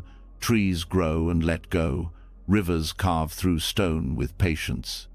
Seasons rise and pass without resistance. This is the teaching of impermanence, and it is not just a lesson for thought, it is a doorway to rest. You are part of this movement. You are not outside it. Your nervous system does not thrive in constant urgency. It was not designed to exist in a state of tension. It was designed to follow a rhythm, to rise and fall, to engage and release. But modern life doesn't teach this. It replaces rhythm with repetition. Constant input, constant demand. Sleep becomes another task, not a return. To rest like a forest is to remember that your body knows how to slow down, not because you make it, but because you allow it.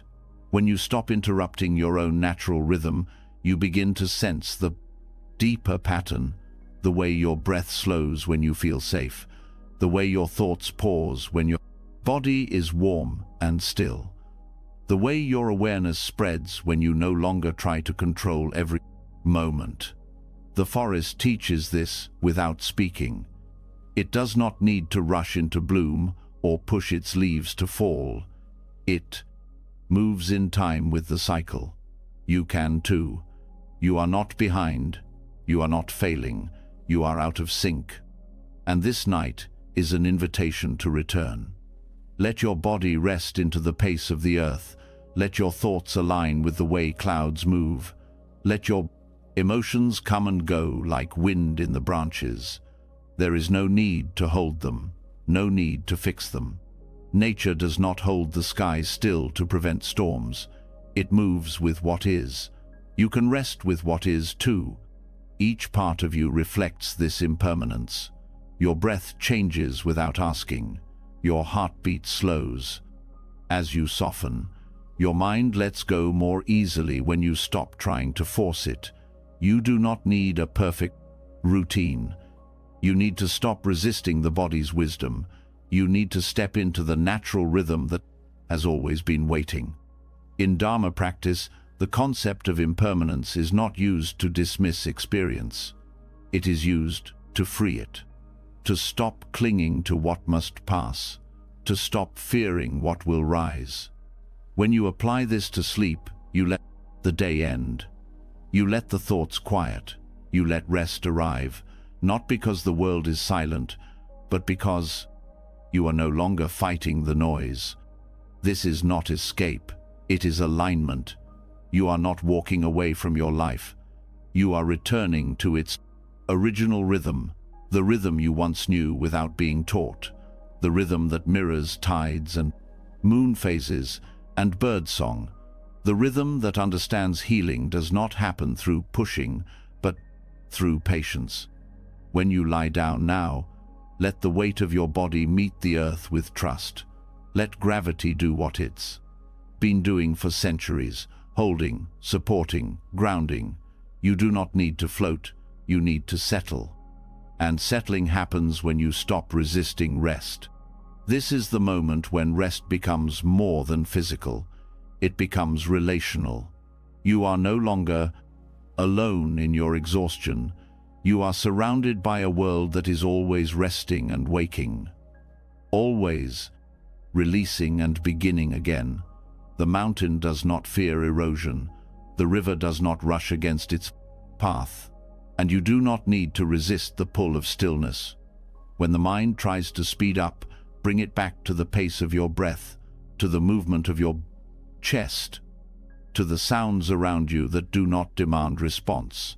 This is how nature teaches without teaching, by being, by staying, by continuing on in silence.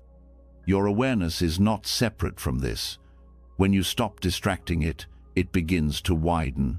You begin to feel less like a single mind and more like part of something continuous, something stable, not because it never changes, but because it is always changing. In the forest, even stillness is alive, even quiet holds growth. Roots spread in silence, soil shifts in sleep. You are no different. Your rest tonight is not a pause in your life. It is part of its unfolding. You are not delaying healing. You are entering it. This kind of rest does not have goals. It does not measure success in hours or dreams. It softens what has been overworked. It cools what has been overheated. It returns the nervous system to the place where presence begins. And presence is the only place peace can live. It does not grow in the future. It does not bloom in memory. It exists where your body meets this breath, where your thoughts are no longer chased, where your awareness stops looking and starts seeing. Impermanence shows you that even your worst days pass, even your strongest fears weaken, nothing stays. And when you stop holding on to the feeling, it releases you in return. You do not need to fix your pain to rest. You need to stop believing it is forever. Resting like a forest means accepting that change is not your enemy. It is your relief. It is what keeps exhaustion from becoming permanent. It is what lets today be finished. It is what allows you to close your eyes without needing to know what comes next. And the forest does not panic when it sheds its leaves. It does not resist the dark. It does not fear the cold, because it trusts that what goes returns, that what ends is only a doorway to what will begin. Again, this is how rest deepens. When you stop fearing change, you stop clinging to control. You may not always feel aligned. Some nights may feel heavy, some breaths may feel uneven, but that, too, changes. Nothing in you is stuck. Everything in you is moving gently beneath awareness. You do not need to notice it for it to be real. You do not need to control it to benefit from its rhythm. You are part of the forest even if you live in a city, even if you've forgotten what stillness feels like, even if your body has been stuck in fight or flight for years. Nature never leaves you. Its rhythm still lives in your breath. It waits for your return, not with rules, but with patience. This is your return, not to a place, but to a pace, to a way of resting that does not demand silence, but allows space, that does not require emptiness, but welcomes simplicity, that does not force peace, but invites presence. Sleep does not ask you to be perfect. It asks you to be honest, tired, open, willing. You do not need to do more. You need to let what is already here hold you. Let the ground remind you of stability. Let the rhythm of your breath remind you of movement. Let the stillness remind you that life is never paused, only resting. The forest does not question its worth. It does not rush to prove its place. It simply continues, growing, resting, becoming. Let yourself become.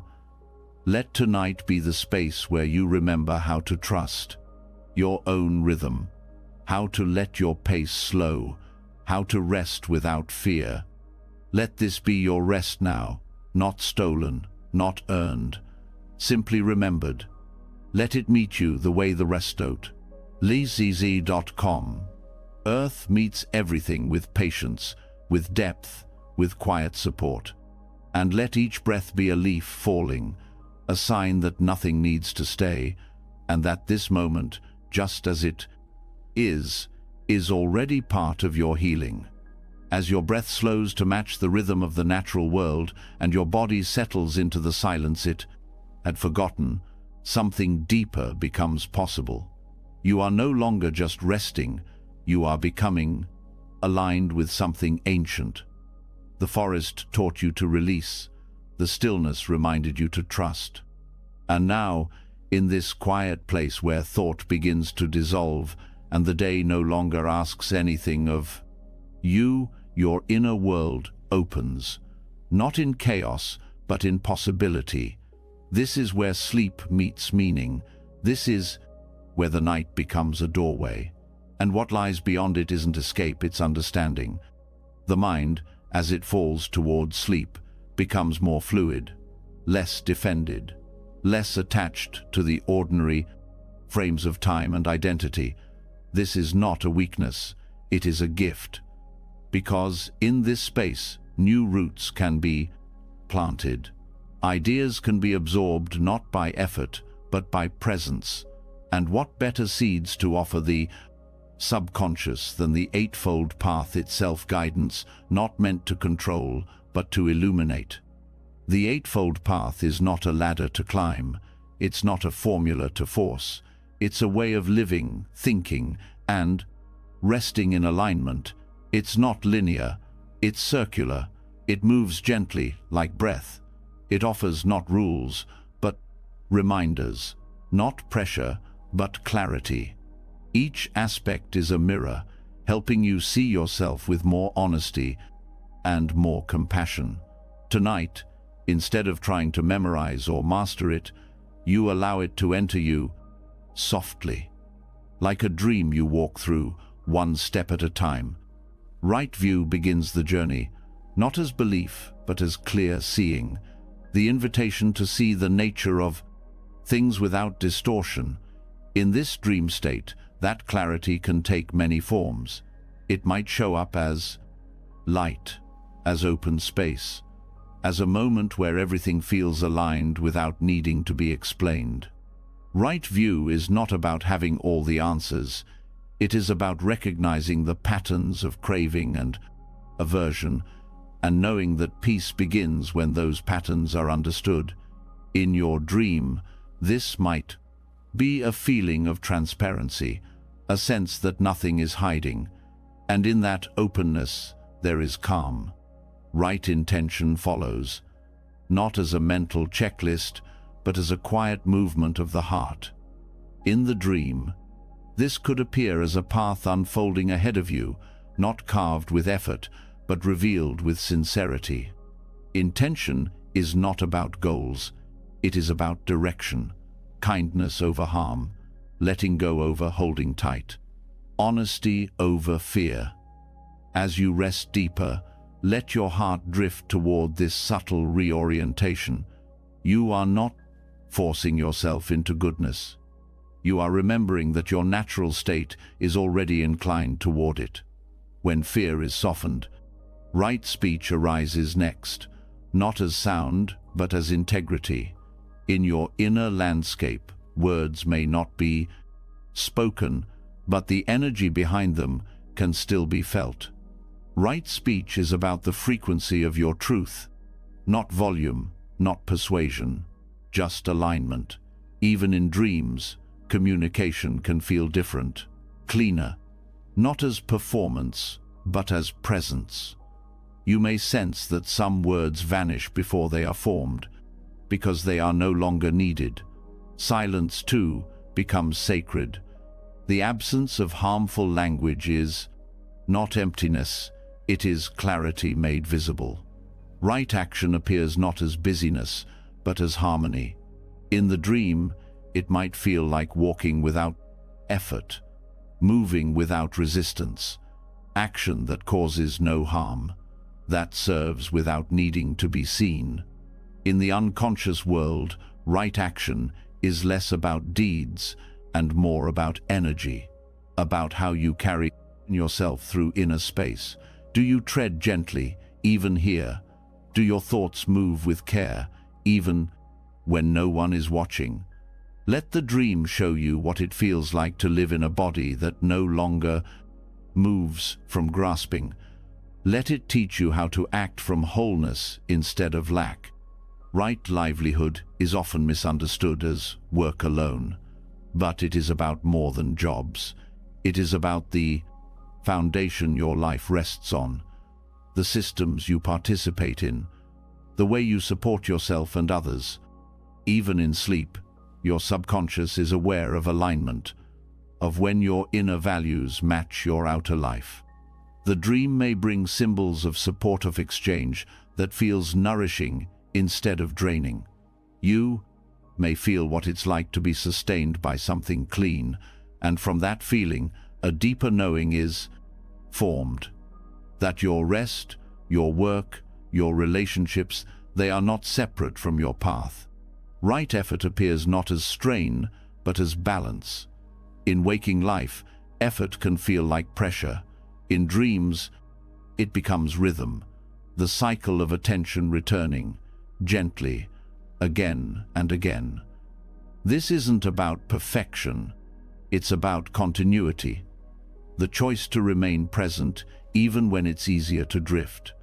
In the space of the dream, you may find yourself returning to breath, to a sound, to a direction, not with frustration, but with trust. Right effort is the practice of returning again and again without punishing yourself for having wandered. Right mindfulness settles in next. The awareness that sees what is happening without running toward or away. In dreams, this awareness can feel vast, spacious. It holds experience without needing to interfere. You are not being asked to control what arises in the dreamscape. You are being asked to remain with it, to witness, to breathe into what unfolds. Whether joy or fear, light or shadow, mindfulness does not pick and choose, it allows. And in that allowance, peace becomes possible. You begin to rest, not because your thoughts are gone, but because you are no longer resisting them. Finally, right concentration enters like a still lake, not as focus forced through tension, but as attention, sustained by softness. In this state, the mind is not scattered, it is gathered, whole, awake, not to effort, but to presence. In the dream, you may find yourself absorbed in one image, one sound, one breath, not because you tried to hold it, but because everything else gently fell away. This is not narrowness, it is depth, the mind quiet and full, resting in what is, releasing what isn't. As each step of the path arises in your inner world, you are not walking through instruction, you are bathing in frequency. Each aspect of the path is not separate from the others. They inform each other. They support each other. They are reflections of the same truth. Life is not to be escaped, but to be met, fully, kindly, wisely. Let your dream now become a space of integration, where these teachings, instead of being stored in your head, settle into your heart, not through memorization, but through embodiment, not through rules, but through rhythm. Let the eightfold path become a circle you rest within, a mandala that holds you as you sleep. There is no test when you wake, no need to remember every step. The work is already happening in the space beneath thought, in the nervous system that softens, in the breath that deepens, in the heart that opens without demand. This night becomes a form of practice, not because you are doing anything, but because you are allowing it to be done, not from the surface of your mind, but from the center of your being. Each dream that passes now holds more than fragments of memory. It holds wisdom, transmission, echoes of clarity that will shape how you move tomorrow, not with effort, but with ease, with direction that is not fixed, but aligned. Rest now inside the path, not beside it, not chasing it. Let it carry you. Let it settle into your bones. Let it teach you through silence what words never fully could. This is your practice, even in sleep, even in stillness, especially now. As your breath deepens and the teachings of the path dissolve gently into your sleep, there is a stillness that remains, not emptiness, but fullness without noise. After the inner work softens into your dreams, something vast lingers, a quiet presence that holds it all without trying to change a thing, not teaching, not judging, not reacting, just witnessing, calm, constant, patient, and above you, always watching, the moon. The moon does not speak, yet says everything. It does not chase the sun, yet never fails to appear. In the stillness of night, when the noise of the day has softened and your thoughts no longer rush, The moon becomes more than a light. It becomes a companion, a symbol of steady compassion, a mirror that does not distort what it reflects. The moon reminds you how to observe with kindness, not only the world, but yourself. Zen poets have long looked to the moon as a teacher. Its presence is gentle, but never weak. It changes shape, yet never disappears. You may not always see it, but it is always there. Much like awareness, much like compassion. In the way the moon lights the darkness without effort, it shows us that serenity is not the absence of experience, but the ability to hold experience softly. To meditate with the moon is not to explain it. It is to sit beneath it, to breathe with it, to allow its presence to slow your mind. The moon does not demand attention, it receives it. It does not call for worship, it welcomes stillness. That stillness becomes a doorway. As you lie back in your bed, you become aware that you, too, can witness without interfering. This practice is not about silence in your surroundings. It is about quiet within your awareness. Let the moon in your inner world become a symbol, a guide. When your thoughts begin to stir, let the moon remind you how to stay without clinging, how to soften without fading, how to reflect without attachment. Zen poetry captures the moon not as an object, but as a way of seeing, a way of being. Lines written centuries ago still resonate because they speak through presence, not explanation. A verse about moonlight on water does not describe the moon. It describes the moment of noticing, the space between thought and insight, between observation and acceptance. When you practice this kind of seeing, you stop trying to define every feeling. You stop assigning meaning to every thought. You begin to rest inside your awareness, just as the moon rests in the sky, unshaken, illuminating without force, observing without needing to change anything. This quality of witnessing is not passive, it is powerful in its patience. It transforms not by action, but by presence. The moon changes the tide not through pressure, but through rhythm, through relationship. You too have the ability to influence your inner world, not by controlling it, but by watching it with care. As you move deeper into this meditation, bring your attention to the feeling of being watched, not by judgment, but by compassion. Let the moon in your imagination or through your window be that gaze, one that holds you without opinion, that sees all your parts without turning away. This gaze is not external. It lives within you as well. The part of you that does not panic, that does not rush, that simply sees. Use this image when your mind begins to tighten, when rest feels distant, when your body feels restless. Return to the light of the moon. Steady, clear, not always bright, but always present. It does not need to explain itself to be believed. It simply continues. Let this be your model for compassion. Not dramatic, not loud, just steady. Not the kind that fixes, but the kind that remains. The kind that sees suffering and does not flee.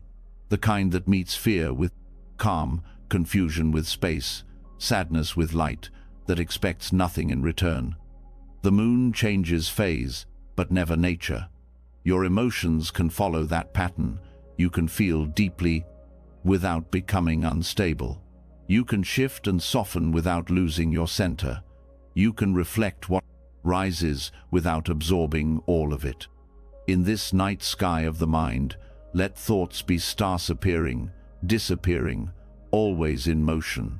Let the moon be the awareness that holds them in view, never losing itself in their number. You don't need to understand every star. You only need to keep your gaze soft and steady. Zen masters remind us that the moon's light does not discriminate. It falls equally on mountain and swamp, palace and prison. Compassion too should be offered without calculation. Start with yourself. Offer that same even light to every part of your experience. The parts you're proud of and the ones you still struggle to accept. Let the moonlight touch them equally. In this meditation, there is no script, just presence, just the quiet decision to stay. Stay with the breath. Stay with the body. Stay with the space that holds all of it. Each time you return to this awareness, you build the capacity to witness yourself with more gentleness. This is not detachment. This is deeper intimacy. When you stop trying to control your experience, you begin to meet it more honestly. When you stop defending yourself against your own emotions, you begin to understand them. The moon does not flinch at shadow. It knows shadow is part of the light. Let this teaching settle into your breath. Let it shape the way you hold yourself tonight. When discomfort rises, do not push it away. Shine your attention on it as the moon would. When peace visits, do not grasp it. Let it pass gently, like a cloud across the sky. You are not trying to create anything in this meditation. You are letting what is already present become clear. The moon does not create the night. It simply reminds you how to see within it. When fear whispers, let the moon remind you that even darkness is temporary. When longing stirs, let the moon remind you that nothing is truly missing. When rest feels far, let the moon remind you that stillness does not need to be earned. You are not separate from this wisdom. You carry it. The same cycles that move the moon move within your body. The same stillness that hangs in the sky exists behind your thoughts. The same light that illuminates oceans also touches your skin. As you continue to breathe, let your awareness stretch, not outward, but inward. Let the boundaries soften. Let the breath widen. Let the thoughts drift. Let the presence remain. This meditation does not end. It deepens. The moon will not stop shining just because you fall asleep. Your awareness will not stop witnessing just because your body becomes still. The compassion you offer now will continue to ripple through your dreams, through your nervous system, through your sleep. Let the moon be your reminder tonight. That softness is power. That observation is a form of love. That rest does not need to be silent to be sacred, and that you, just as you are, can be seen without being judged. Breathe now into that truth. Stay with it. Let it guide you. Let the light hold what your thoughts cannot carry. Let the sky absorb what your heart cannot name. Let this moment be enough. You are resting beneath a gaze that never leaves. You are held by something that asks for nothing. And, in that holding, you are free. The moon is mindful. And now, so are you. As the soft light of the moon fades deeper into your awareness, and the warmth of its witnessing begins to settle in your body, something quieter begins to reveal itself. Not another image, not another sound.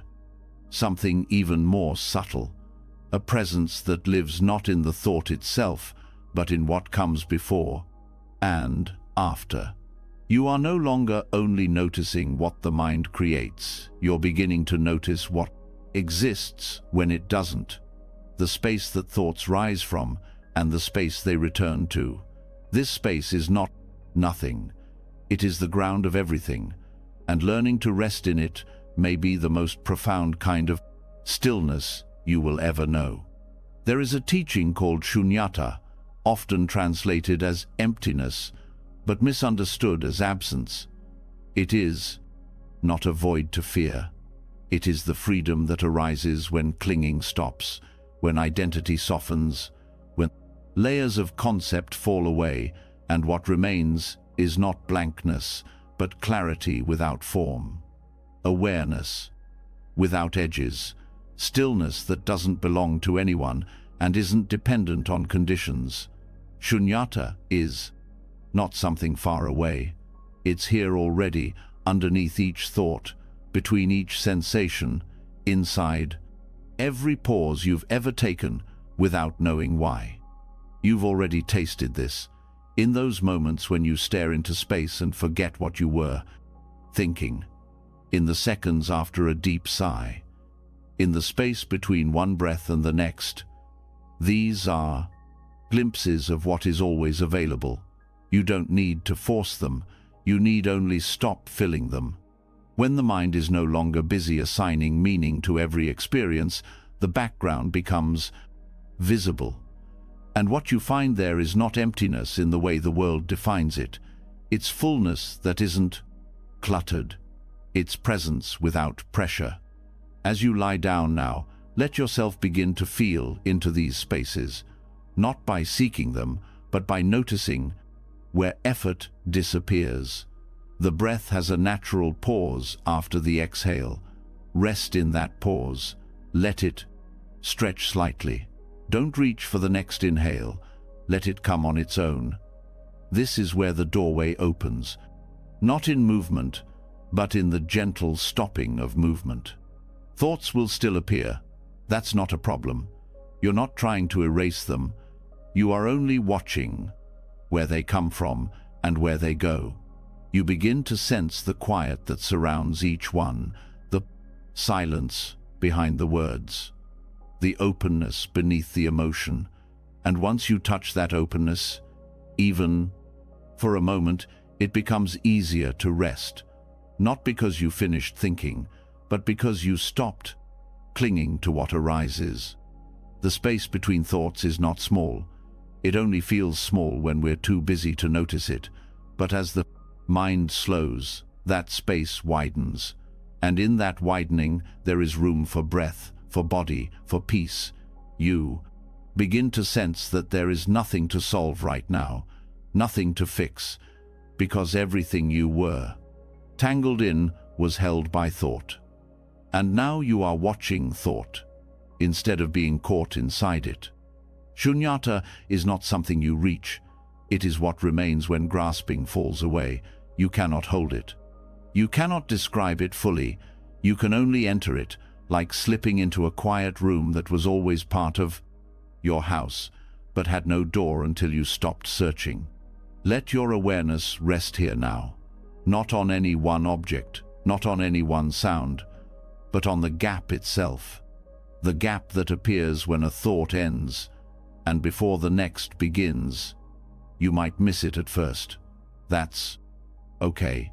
Every time you slow down, it becomes easier to feel. Every time you soften your attention, the civil.l. edges of thought dissolve a little more. This space is not absence of you. It is the freedom from the noise that pretends to be you. It is what holds everything, yet clings to nothing. It is not limited by language. It is not disturbed by emotion. It is what allows both to arise and pass without damage. Some people fear this emptiness at first. They think it means losing themselves. But you are not being lost. You are being revealed. Without the constant stream of commentary, you become more intimate with what's always been here. A kind of quiet presence that does not need identity to feel whole. In deep meditation, this experience deepens, but even in the gentle moments before sleep, it is available, right now, without preparation, just by letting go of trying to name what's happening and allowing it to happen without you needing to add anything. As the mind lets go of its need to narrate, the awareness that remains begins to shine, not as something dramatic, but as something deeply trustworthy, the kind of trust that doesn't rely on proof, the kind that just knows. You start to feel safe in the silence, held by something that does not change when your mood does, supported by something that does not vanish when your thoughts shift. This support is not found in objects, it is found in space, the space that allows thought to move, the space that allows emotion to rise, the space that holds you now as you begin to drift. There is no need to tighten around this experience, no need to grasp it. That would only cover it again with thought.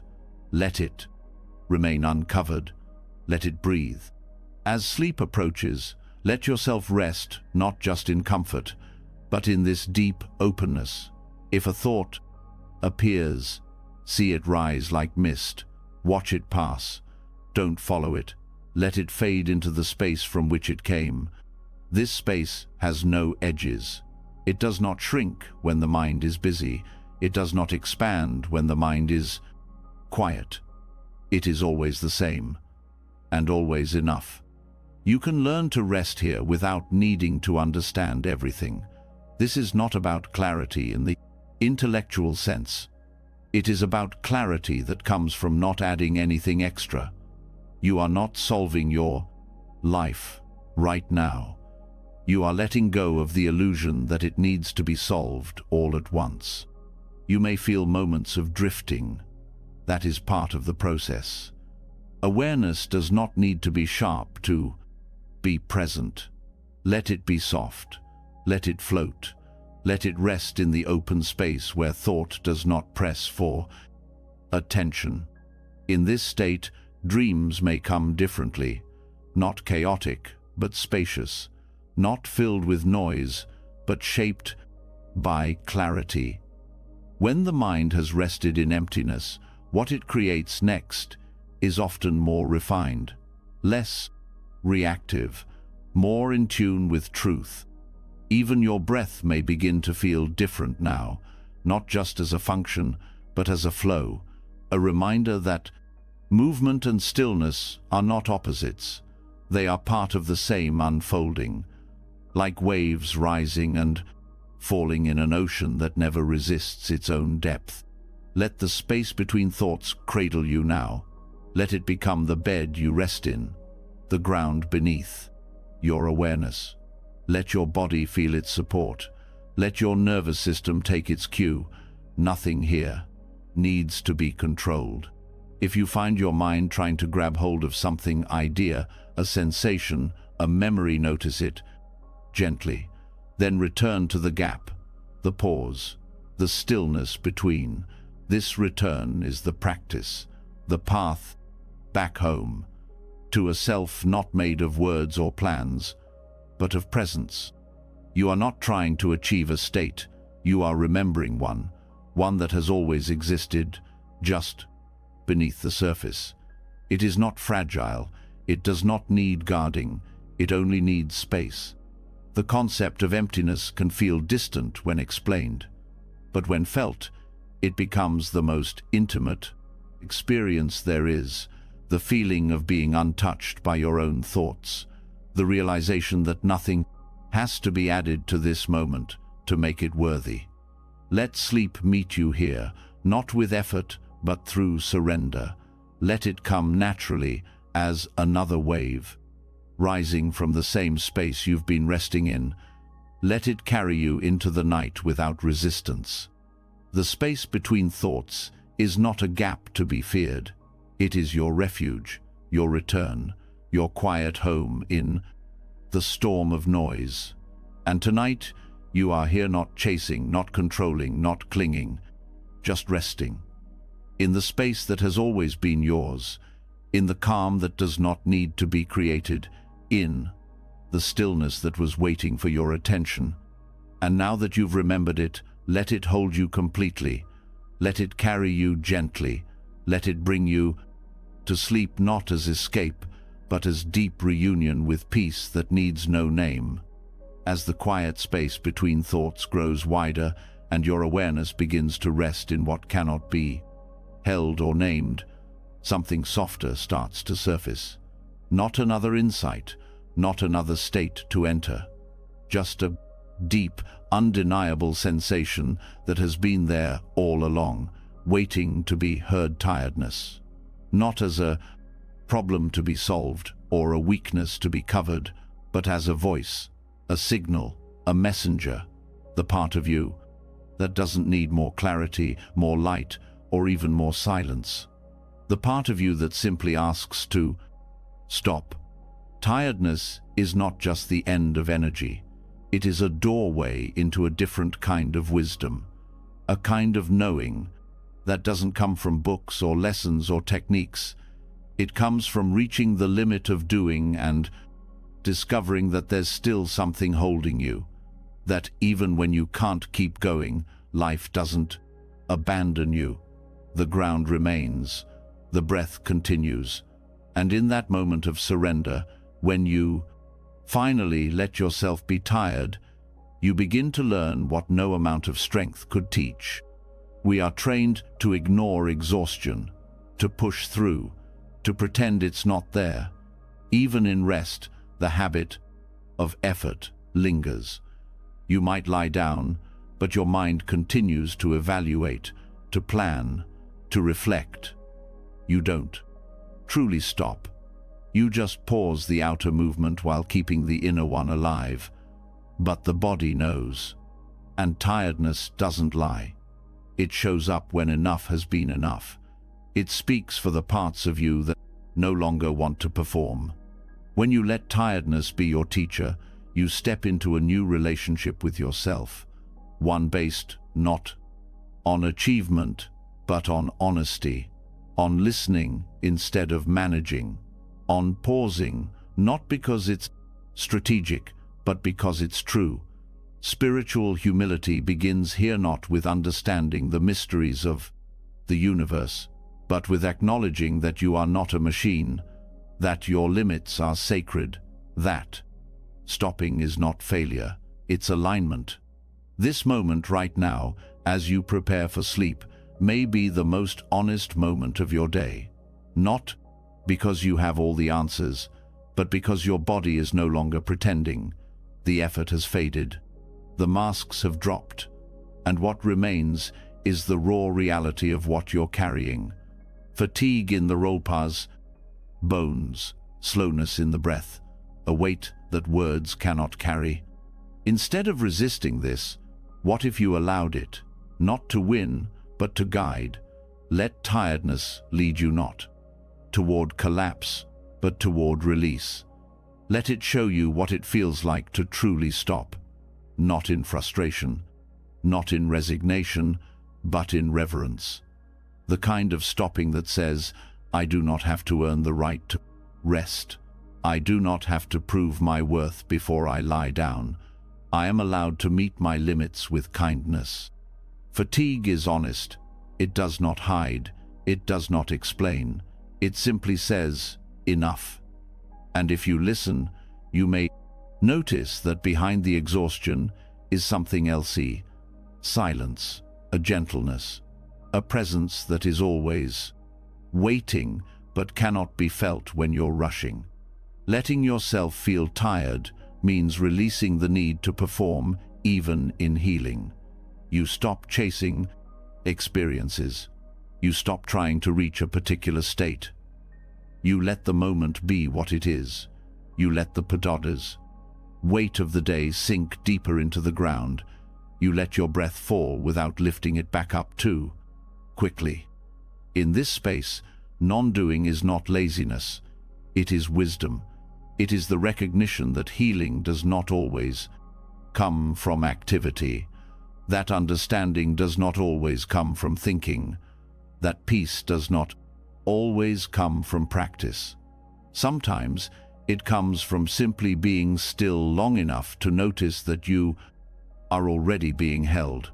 This is the depth of surrender, not giving up, but laying down the tools you've been using to stay ahead of pain, the tools of control, of planning, of self-improvement. You place them gently aside, not because they're wrong, but because they're heavy, and you don't need them now, not here, not in this moment of quiet honesty. There is nothing more humbling than being fully in your body when it is tired, when it does not respond to demands, when it does not rise to meet your ideals. This is where spiritual practice meets the ground, where the theory of compassion becomes real. You learn how to be kind to yourself, not by thinking kind thoughts, but by choosing not to push, by choosing stillness over striving. The ego will often resist this. It will whisper that stopping means giving up, that surrender means weakness. But those are stories born of disconnection. When you stop, and truly stop, what you feel is not failure. It is relief, a deep, quiet relief that you no longer have to hold yourself up, that gravity can be trusted, that rest is not a reward, it is a return. The more you allow tiredness to guide you, the more you begin to notice how much effort you carry without realizing it. The effort of being liked, the effort of being right, the effort of staying strong. Exhaustion reveals what you, 39, been hiding, even from yourself. But it also offers a gift, the chance to release all of it at once, not by fixing, not by working through it, just by letting it drop. This is not a one-time lesson. It is a rhythm, a cycle. You learn to stop again and again, to soften again and again, to return to humility again and again. Each night becomes another invitation. Each moment of fatigue becomes another doorway. And over time, this changes the way you move through the world. You begin to speak slower, to listen deeper, to respond with less noise. You stop reaching for what you don't truly need. You stop proving what no longer matters. And in that space, peace grows. Tiredness, when met with respect, becomes a teacher of gentleness. It teaches you how to hold yourself without force, how to meet pain without panic, how to return to stillness without needing permission. There is something profoundly spiritual about being still when every habit in you wants to keep going, about closing your eyes when the world tells you to stay alert, about saying, "I will rest now, because my body asks for it, and my heart needs it, and my spirit has waited long enough." Let yourself rest fully tonight, not as an interruption, but as completion. The completion of trying to be more. The completion of trying to know more. The completion of trying to hold what was never yours to carry. Let the bed receive your weight. Let the breath move on its own. Let every part of you that is tired come to the surface, and instead of resisting it, offer it space. This is the sacredness of surrender, not in grand gestures, but in the quiet act of doing nothing, in trusting that presence alone is enough, that the heart heals best not through effort, but through release. Let tonight be your practice in spiritual humility, not through discipline, but through honesty. Let tiredness speak. Let it teach. Let it lead you not into darkness, but into rest that holds more wisdom than any book or meditation or mantra. You do not need to rise again yet. You do not need to prepare for tomorrow. Right now, you are learning how to be with yourself without demand, and in that space, healing happens on its own. Let the tired parts of you rest. Let the silent parts of you rise. Let all that effort fall away. You are already enough. You have already done enough. Now, let yourself be held by stillness. No more reaching, no more striving, no more pretending to be okay when what you really need is rest. You are here, you are seen, you are safe to let go. And in that letting go, something else awakens. A new way of being, a deeper way of knowing, a quieter kind of strength, the kind that does not push forward but surrenders back. Let tiredness guide you home. Let it show you that peace was never lost. It was only waiting for you to stop, and now you have. And now you are free. After surrendering to your exhaustion with gentleness, and allowing tiredness to be your teacher rather than your enemy, something subtle but powerful becomes clear. You were never alone in your rest. Even as your thoughts slowed and your body gave in to stillness, there was something quietly holding you. You weren't collapsing, you were being received. The very moment you stopped pushing, you were met by something deeper, not just gravity or breath, but something more complete. What rises next is not another effort. It is recognition that you are supported not only by your own willingness to let go, but by life itself. There is a quiet truth that rests behind all teachings. The Dharma, when fully lived, does not demand constant effort. It teaches you how to stop, and in stopping, how to be held. This is not philosophical comfort. It is a lived experience, one that becomes most visible when everything else has paused. Sleep, in this way, is not just a bodily function, it becomes a continuation of practice, a place where surrender and support meet. Reframing sleep as Dharma means you are no longer using it only to escape or recover. You are entering it with reverence. You begin to treat it not as a gap between doing, but as part of the path itself, a sacred space where nothing needs to be managed, and yet everything is cared for. This shift does not require a ritual or a specific method. It only asks that you remember one simple thing: your stillness is not a burden to the universe. It is its own form of harmony. Each time you lie down, the earth responds. The surface beneath you does not resist your weight. It receives it fully. That support is not metaphorical. It is real. Your bed, your floor, your cushion, the ground, all of it holds you without hesitation. You do not have to ask for permission. You only have to stop resisting being carried. In the same way that your breath continues without conscious effort, the world continues to support your stillness without needing a reason.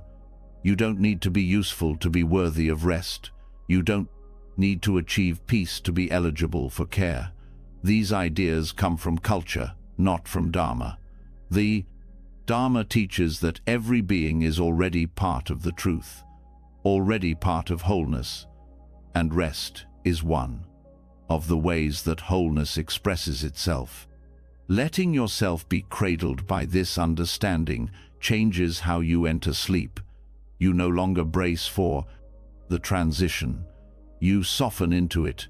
You stop expecting your body to shut off like a switch. You start trusting that rest unfolds naturally in its own rhythm, just like every other part of nature.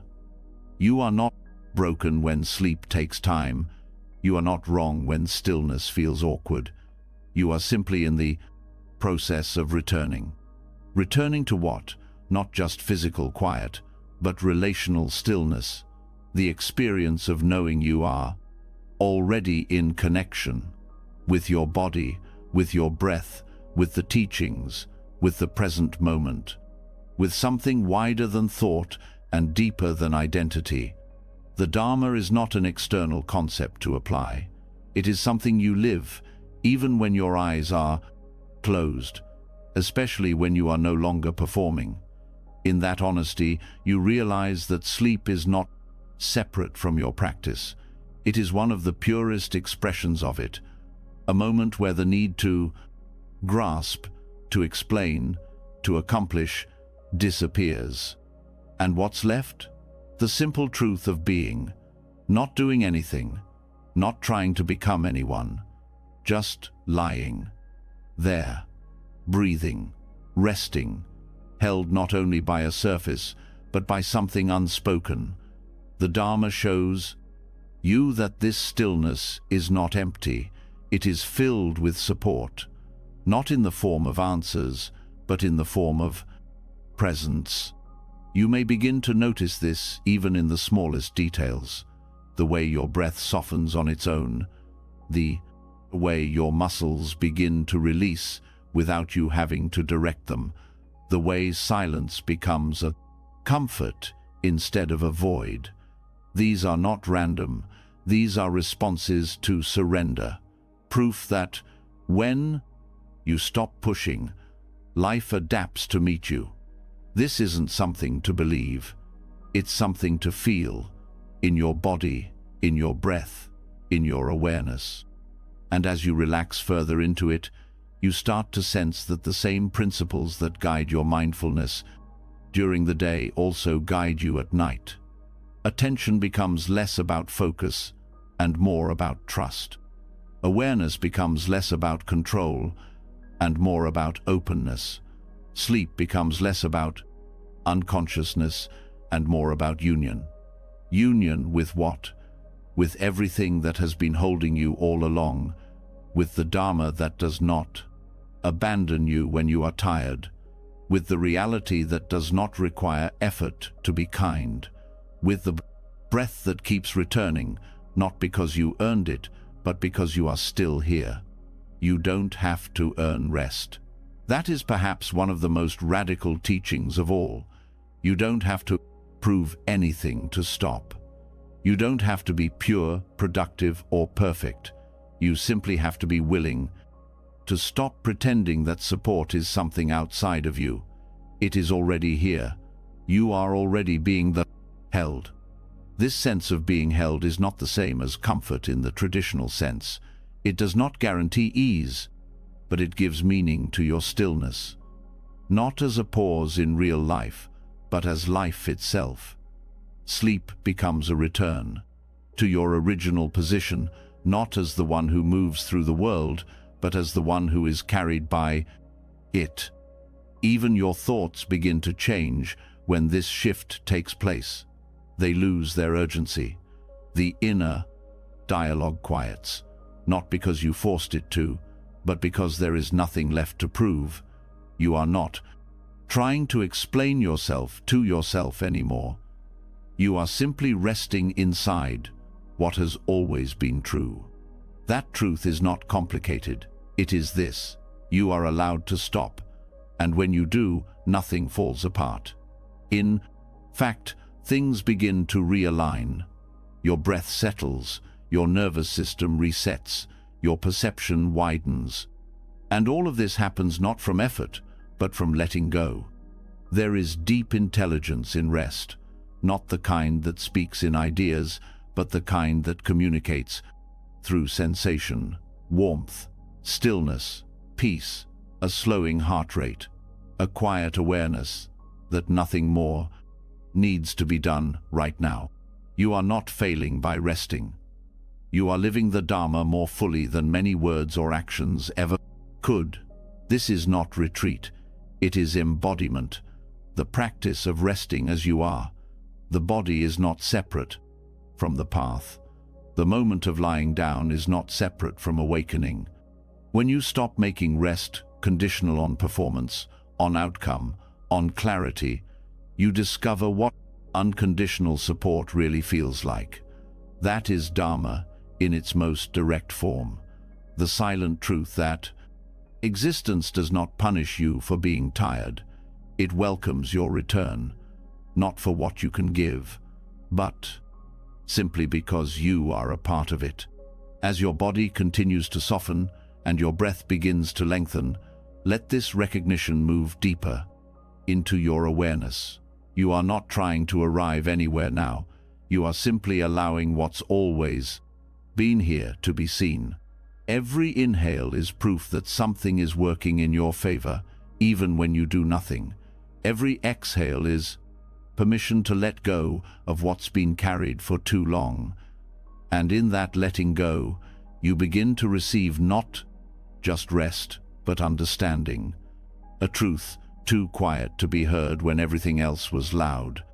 Let your sleep tonight become a way of bowing to this truth, not as ceremony, but as honesty. You are tired, You are still here. You are being held. Let the Dharma cradle you now. Let it remind you that surrender is not the opposite of strength. It is what gives strength its purpose. Let your body be as it is. Let your thoughts pass without gripping. Let your awareness float without direction. There is nowhere to go tonight, but inward, not to fix, but to rest, not to escape, but to meet what's already true. You are enough. You are whole. You are supported. Let go of the idea that stillness must be earned. Let go of the belief that effort is always needed. Let go of the thought that the universe forgets you when you rest. You are not forgotten. You are seen. You are surrounded. You are, in this very moment, cradled by the Dharma itself. Let that be your only task now. To feel it, to trust it, to rest in it completely, and in doing so, to remember that even in sleep, your path continues. Quiet, kind, supported, complete. As you surrender to stillness and allow the Dharma to hold you through rest, something begins to stir just beneath the peace, not a disruption, not a failure, something older, something that doesn't vanish. Just because the breath slows, even when the body softens and the nervous system begins to settle, there are often echoes, unspoken fears, unseen memories, flickers of anxiety that appear without reason. This is not wrong. It is part of the path. These are the visitors that show up when everything else quiets down, and they are not here to harm you. They are here to be seen. Night is often when the mind reveals its shadows, not because the darkness creates them, but because it no longer hides them. When you stop running, stop talking, stop distracting, the quiet invites everything forward, old thoughts, deep fears, stories that were never fully resolved. These may come as restlessness, tension, or mental noise. They are not interruptions, they are opportunities. In Buddhist practice, these moments are not signs of weakness. They are seen as invitations for compassion, not abstract compassion, but active, embodied presence. Tonglen, the practice of giving and taking, offers a way to meet these moments directly, not with avoidance, but with breath, not with resistance, but with warmth. Tonglen begins with a simple shift. You allow yourself to breathe in the discomfort instead of pushing it away. You welcome it, not to suffer, but to transform it. You breathe in fear, tension, or sadness, not to hold on to it, but to meet it with awareness. And on the exhale, you send relief. You offer space, calm, or kindness. You are not fixing, you are exchanging. You are turning the moment of fear into a moment of connection. At night, this becomes powerful, because the fears that arise in the dark are rarely logical. They are not always rooted in a clear cause.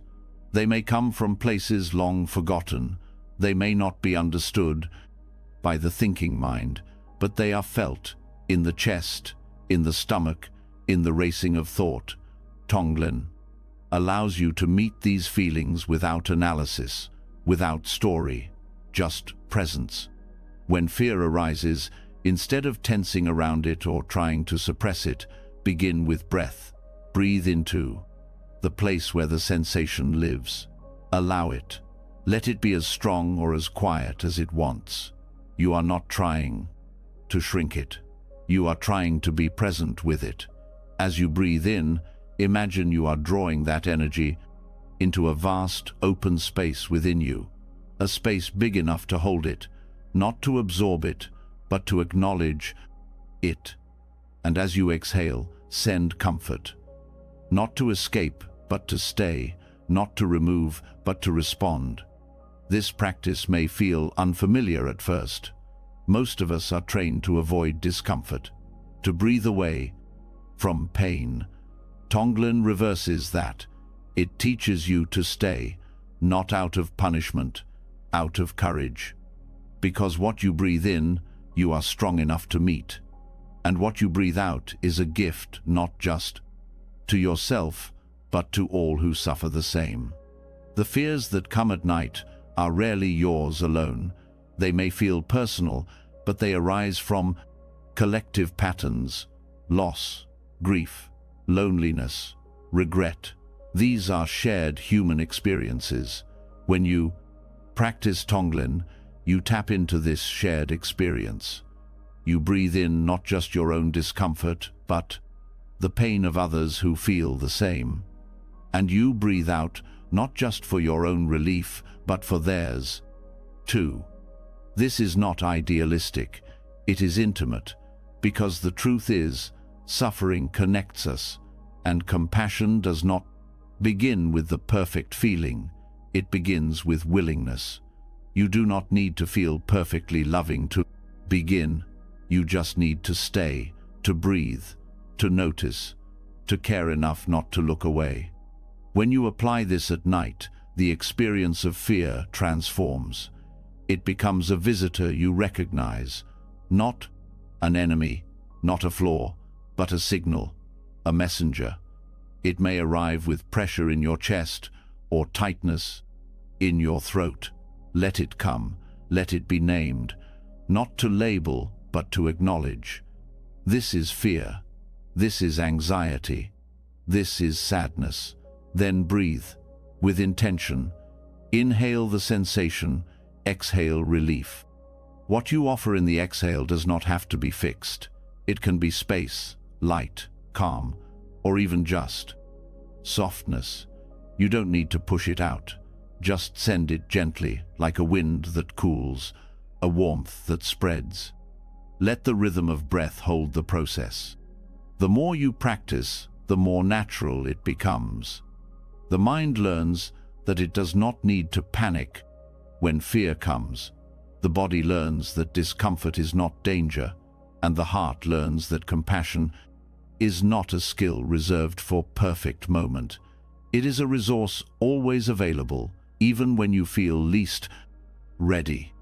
This shifts the entire relationship tonight. Sleep is no longer something you must enter untouched by emotion. It becomes the space where even your most difficult feelings are welcome, where even your shadows are met with care.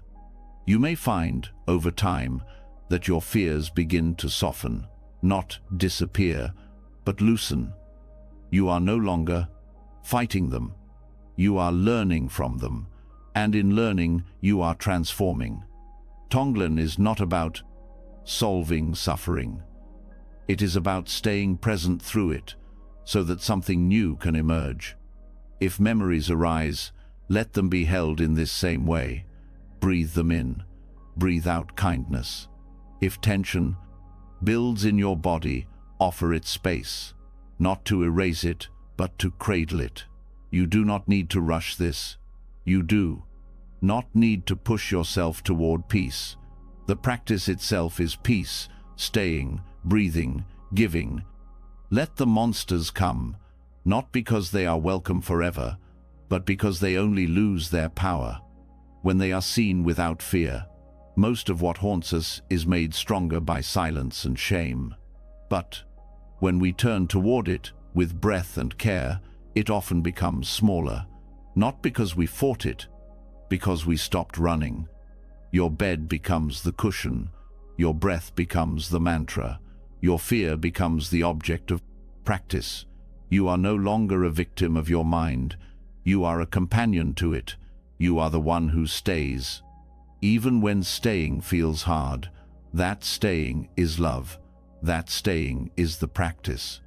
And as you continue, the breath itself begins to change. It becomes slower, deeper. Not because fear is gone, but because it is no longer controlling you.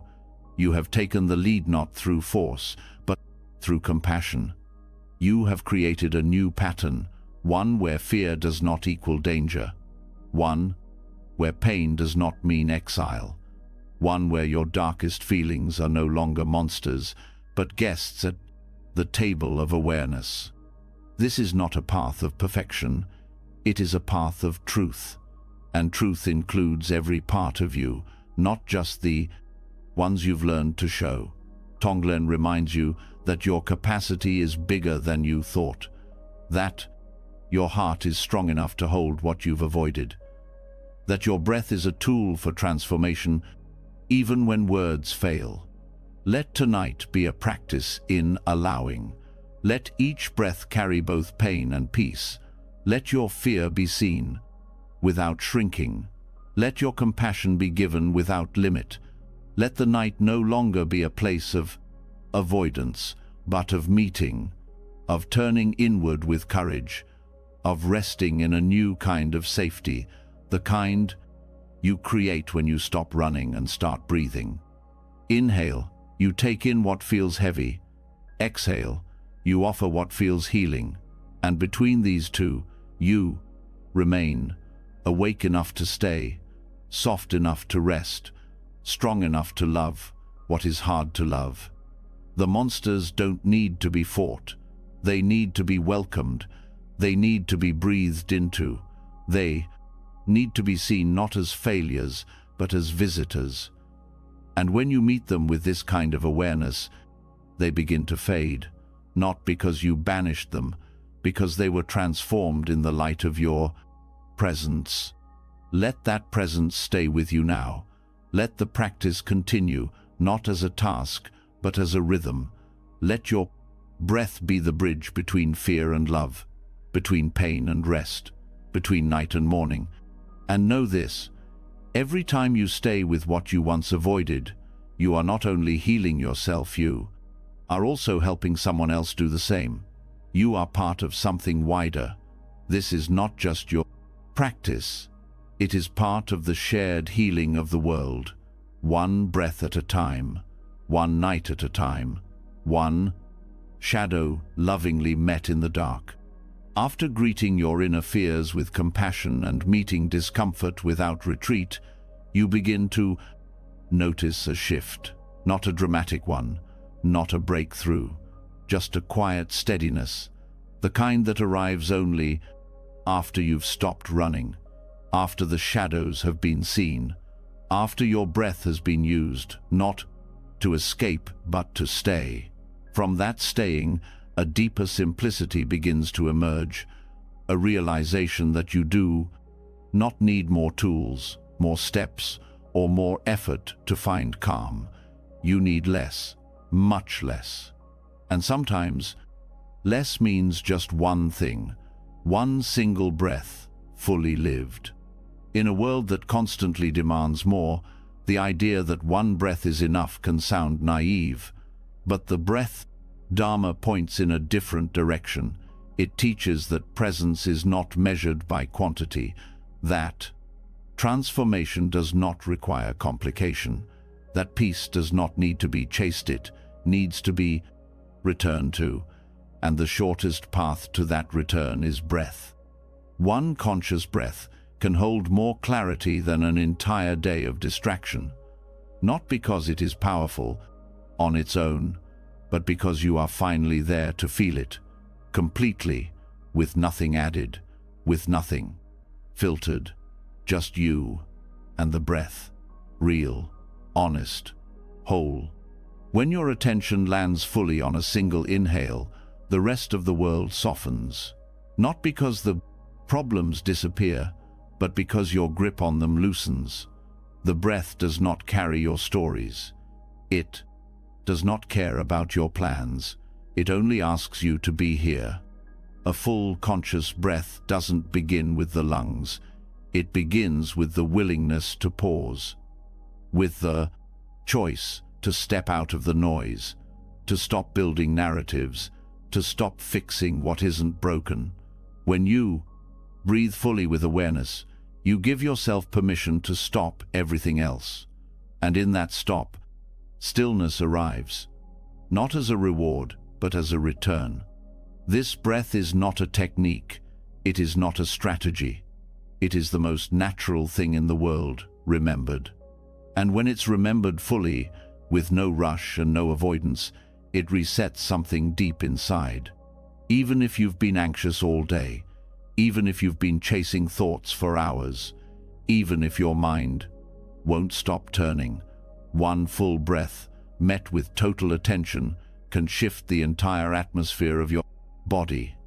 Not by removing your thoughts, but by placing your awareness somewhere else, somewhere steady, somewhere quiet.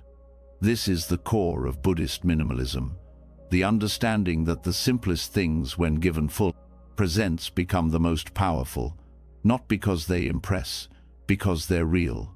You do not need a perfect setting. You do not need silence in the room. You do not need time, just the next breath, and the choice to meet it without dividing your attention.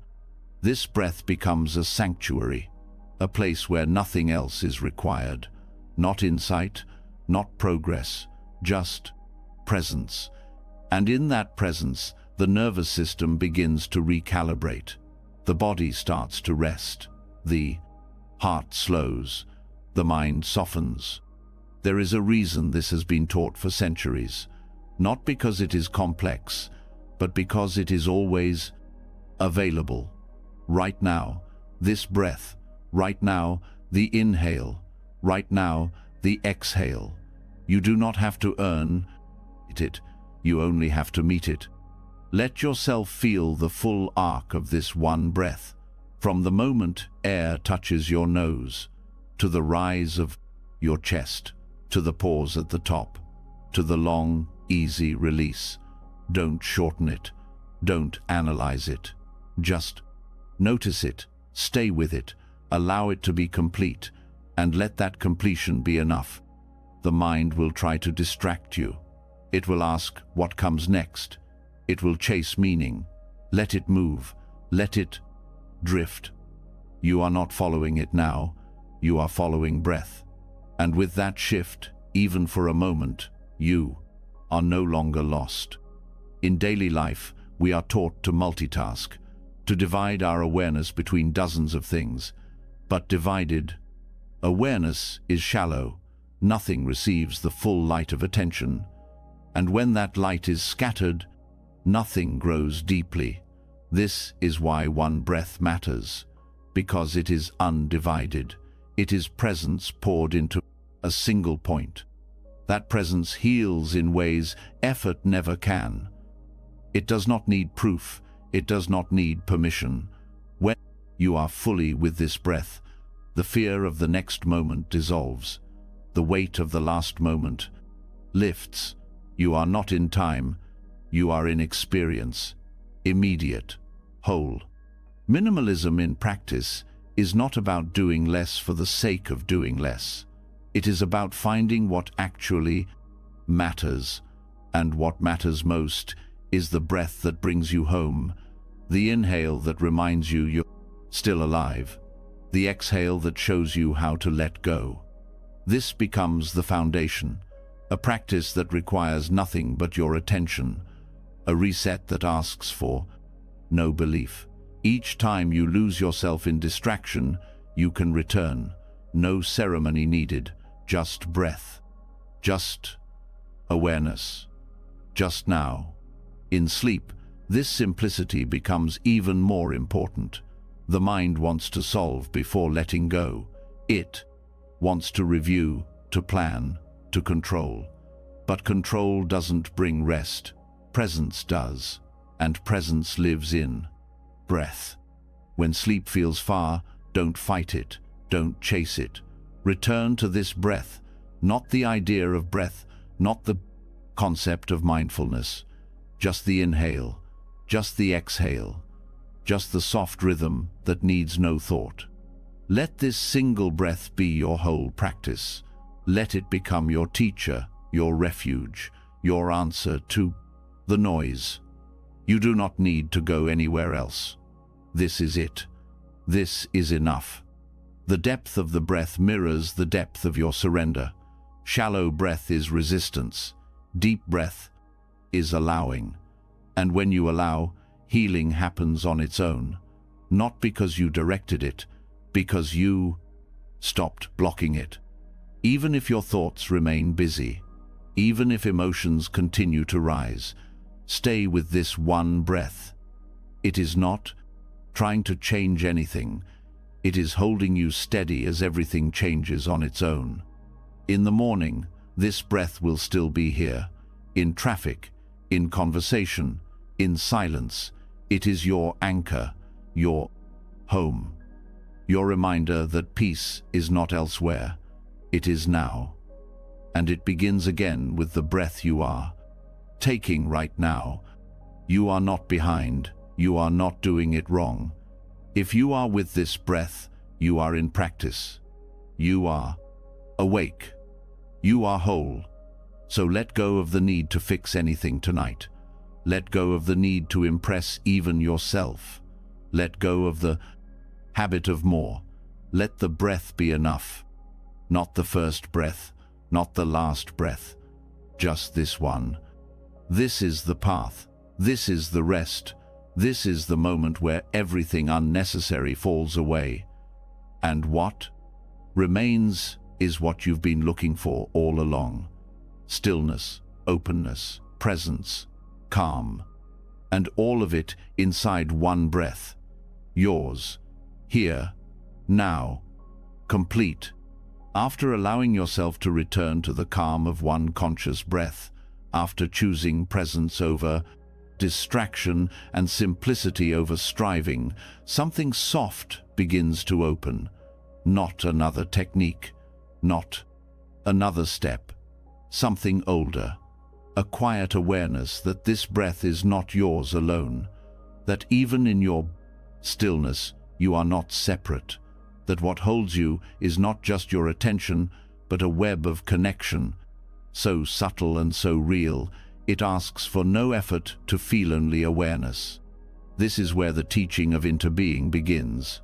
It is not a concept to memorize.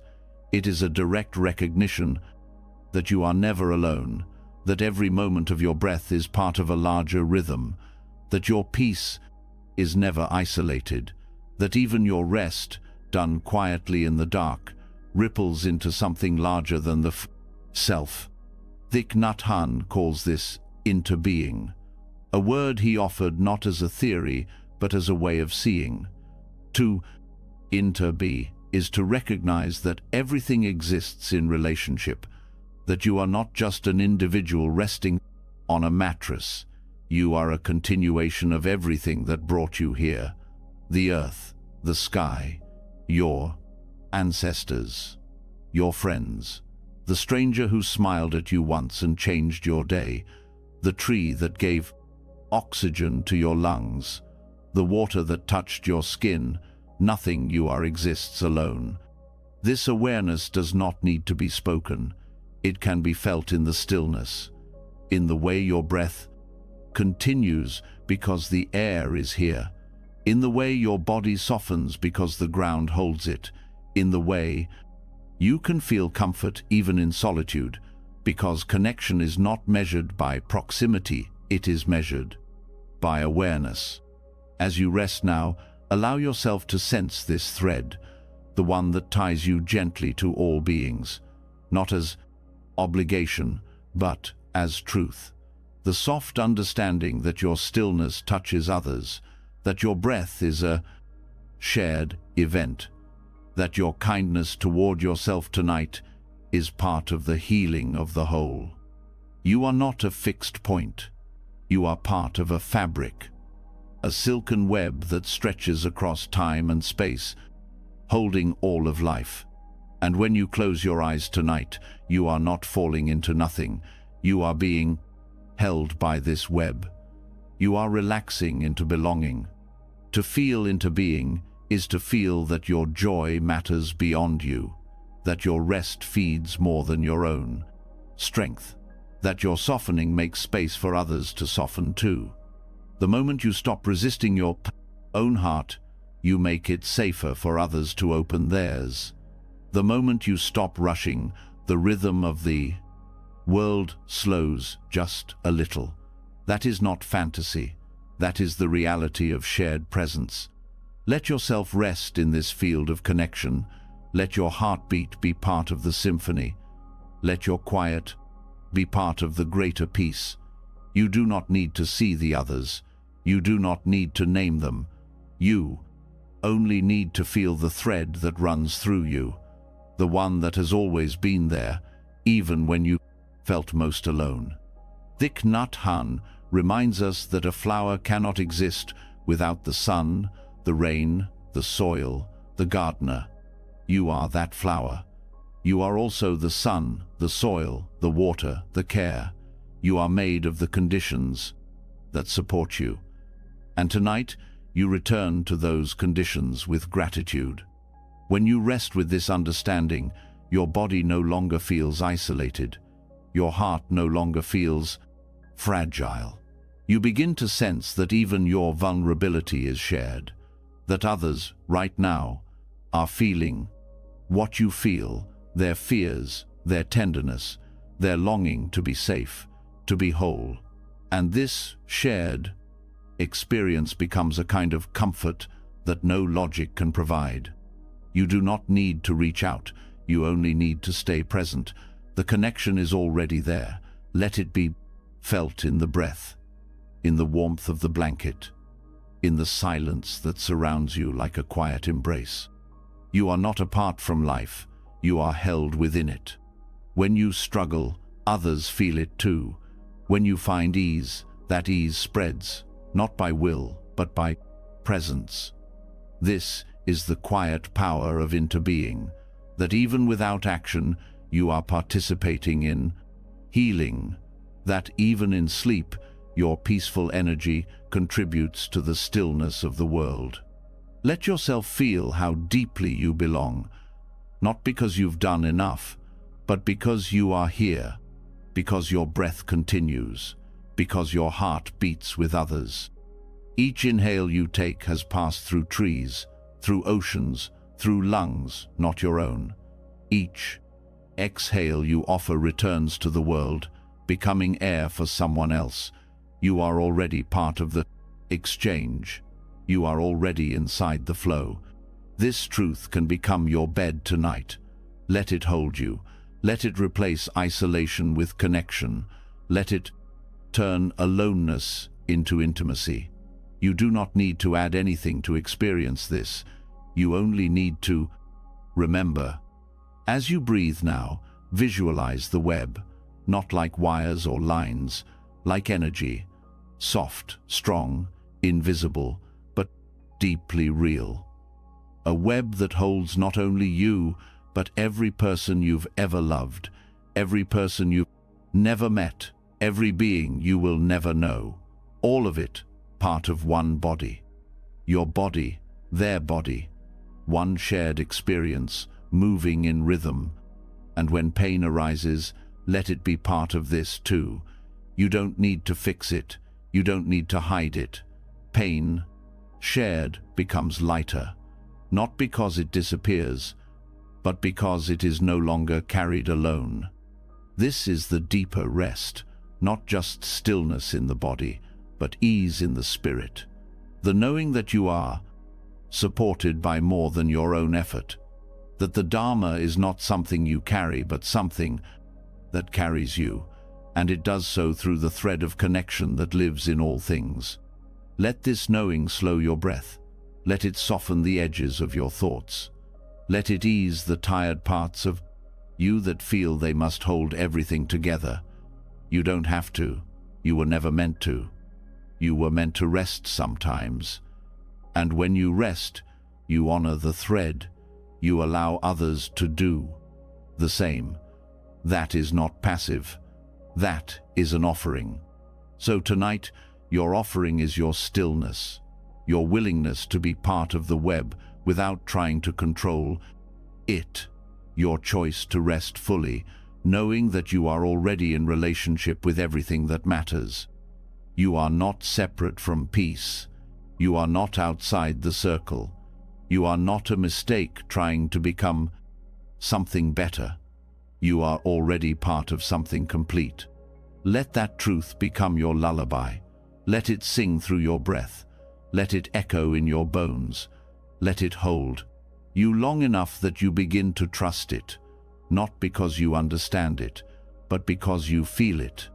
And in that feeling, everything begins to change, one breath at a time, one night at a time, one silken thread reminding you that you have always belonged, even here, even now, especially now.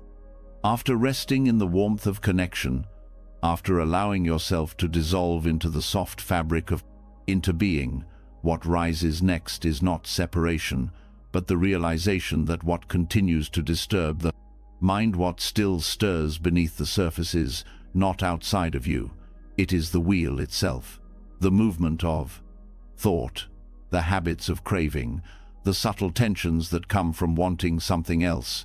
Even in stillness, these movements try to pull you back, and this is not failure, it is simply the momentum of samsara.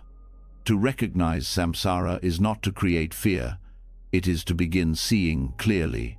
Samsara is the cycle of dissatisfaction, the movement that spins every time you crave, resist, or become lost in confusion.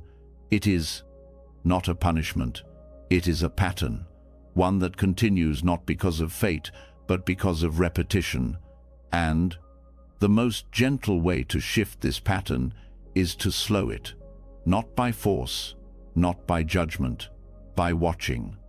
The wheel of samsara turns each time the mind chases what it wants or pushes away what it dislikes. Each time it forgets what is present and slips into story. It is the pattern that says something is missing and you must chase it, or something is wrong and you must escape it, or nothing matters and you are lost. These are the three poisons: greed, aversion, and delusion. They are the energy that fuels the cycle, and they are not enemies to be defeated. They are movements to be noticed.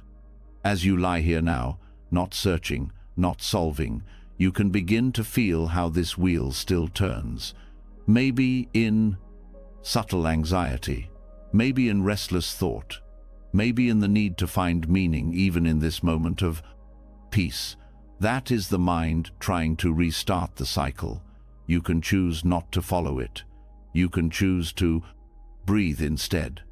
Each breath becomes a space where the wheel slows, where the pull to react fades, where the clarity beneath the craving becomes visible. When you do not act on the first impulse of the mind, you create distance. Not distance from yourself, but distance from habit. This distance is not separation, it is spaciousness. And in that space, you can begin to watch the back movement instead of becoming it.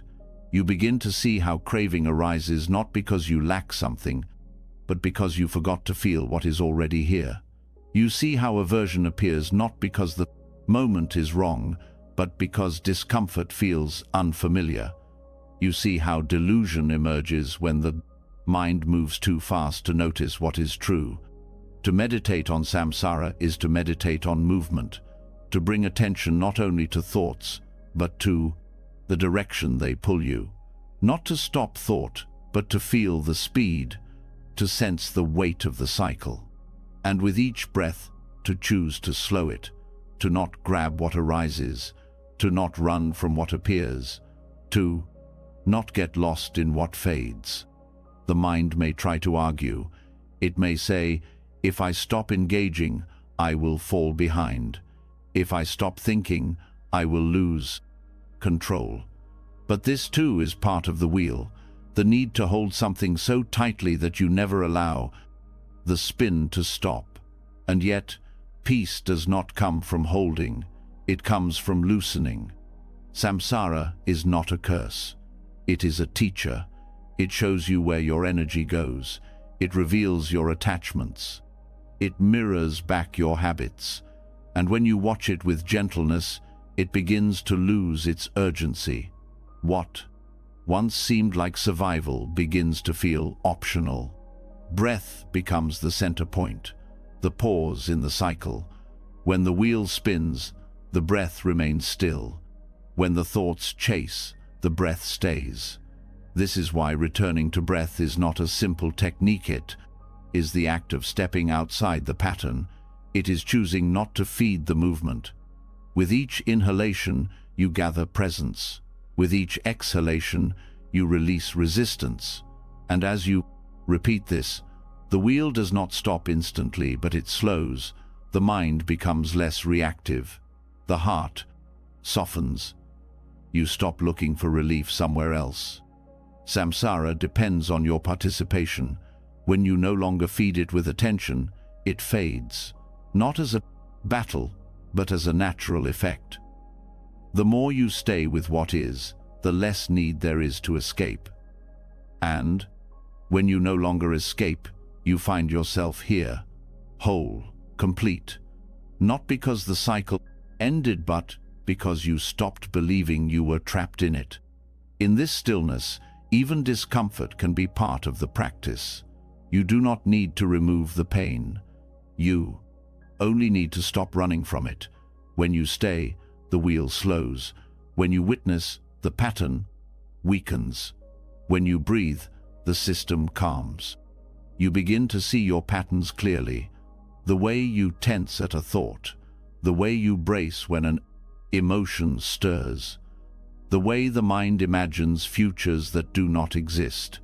These are not flaws, they are maps. They show you where your energy moves and where you can choose differently. To slow the wheel is to bring the unconscious into view, to no longer let habit run your night, to see clearly enough that you do not need to react. This clarity is not sharp or cold, it is gentle, like watching a stream flow without needing to follow it. You sit by the stream, you notice the current, you do not resist the water, but you do not jump in. This is the core of the practice, to observe with care, to remain still while the wheel turns, and to notice that over time, without reaction, the wheel turns slower and slower and slower and slower still. Eventually, the energy that was feeding craving begins to shift. It becomes ease. The energy that was fueling aversion becomes compassion. The confusion that sustained delusion becomes understanding. Not because you forced it, because you allowed it. Samsara is only overwhelming when unseen. When seen clearly, it becomes transparent. You notice the thoughts, the pulls, the urges, and you respond with breath, with stillness, with patience. That patience is the path. That stillness is the wisdom. Tonight, let this be your practice. Not to fix anything, not to change what appears, only to watch, to breathe, to rest while the wheel slows. No need to name every thought, no need to resolve every fear. Just notice the pattern, the speed, the reaction, and meet it with presence. Let your breath be the space where samsara unwinds itself, where effort becomes silence, where movement finds its rest. You are not outside of this cycle, but you are also not trapped inside it. You are the witness, the presence, the breath that remains steady no matter how fast the wheel tries to turn. And as you rest here, quietly, with nothing to prove and nothing to chase, the cycle no longer feels like pressure. It feels like a story you are finally willing to put down. Let it go. Let it spin without you. Let your breath lead you back, again and again, until the only movement left is the quiet rhythm of being, the peace of non-reaction, the freedom of stillness within, the spin. And now your breath has softened, your thoughts have slowed, your body has remembered how to blank. Rest. You, 39, V journeyed through sacred stillness, Buddhist wisdom, and the hidden doorways of sleep. From letting go with compassion, to being held by silence, to breathing through shadows with tenderness, you've touched something deeper than sleep. You've remembered that rest is not the absence of effort, but the return to your true rhythm. You've seen that healing does not always arrive with answers, but often with a single breath, met fully, lovingly, and without demand. You've slowed the wheel, you've released regret, you've walked the eightfold path through dreams. You've felt the moon witness you, the forest carry you, the Dharma cradle you. You've welcomed your fears. You've opened to interbeing. And in all of this, you, 39, we've discovered that peace doesn't wait on perfect conditions. It begins the moment you say, "This is enough. I can rest now." If this journey brought you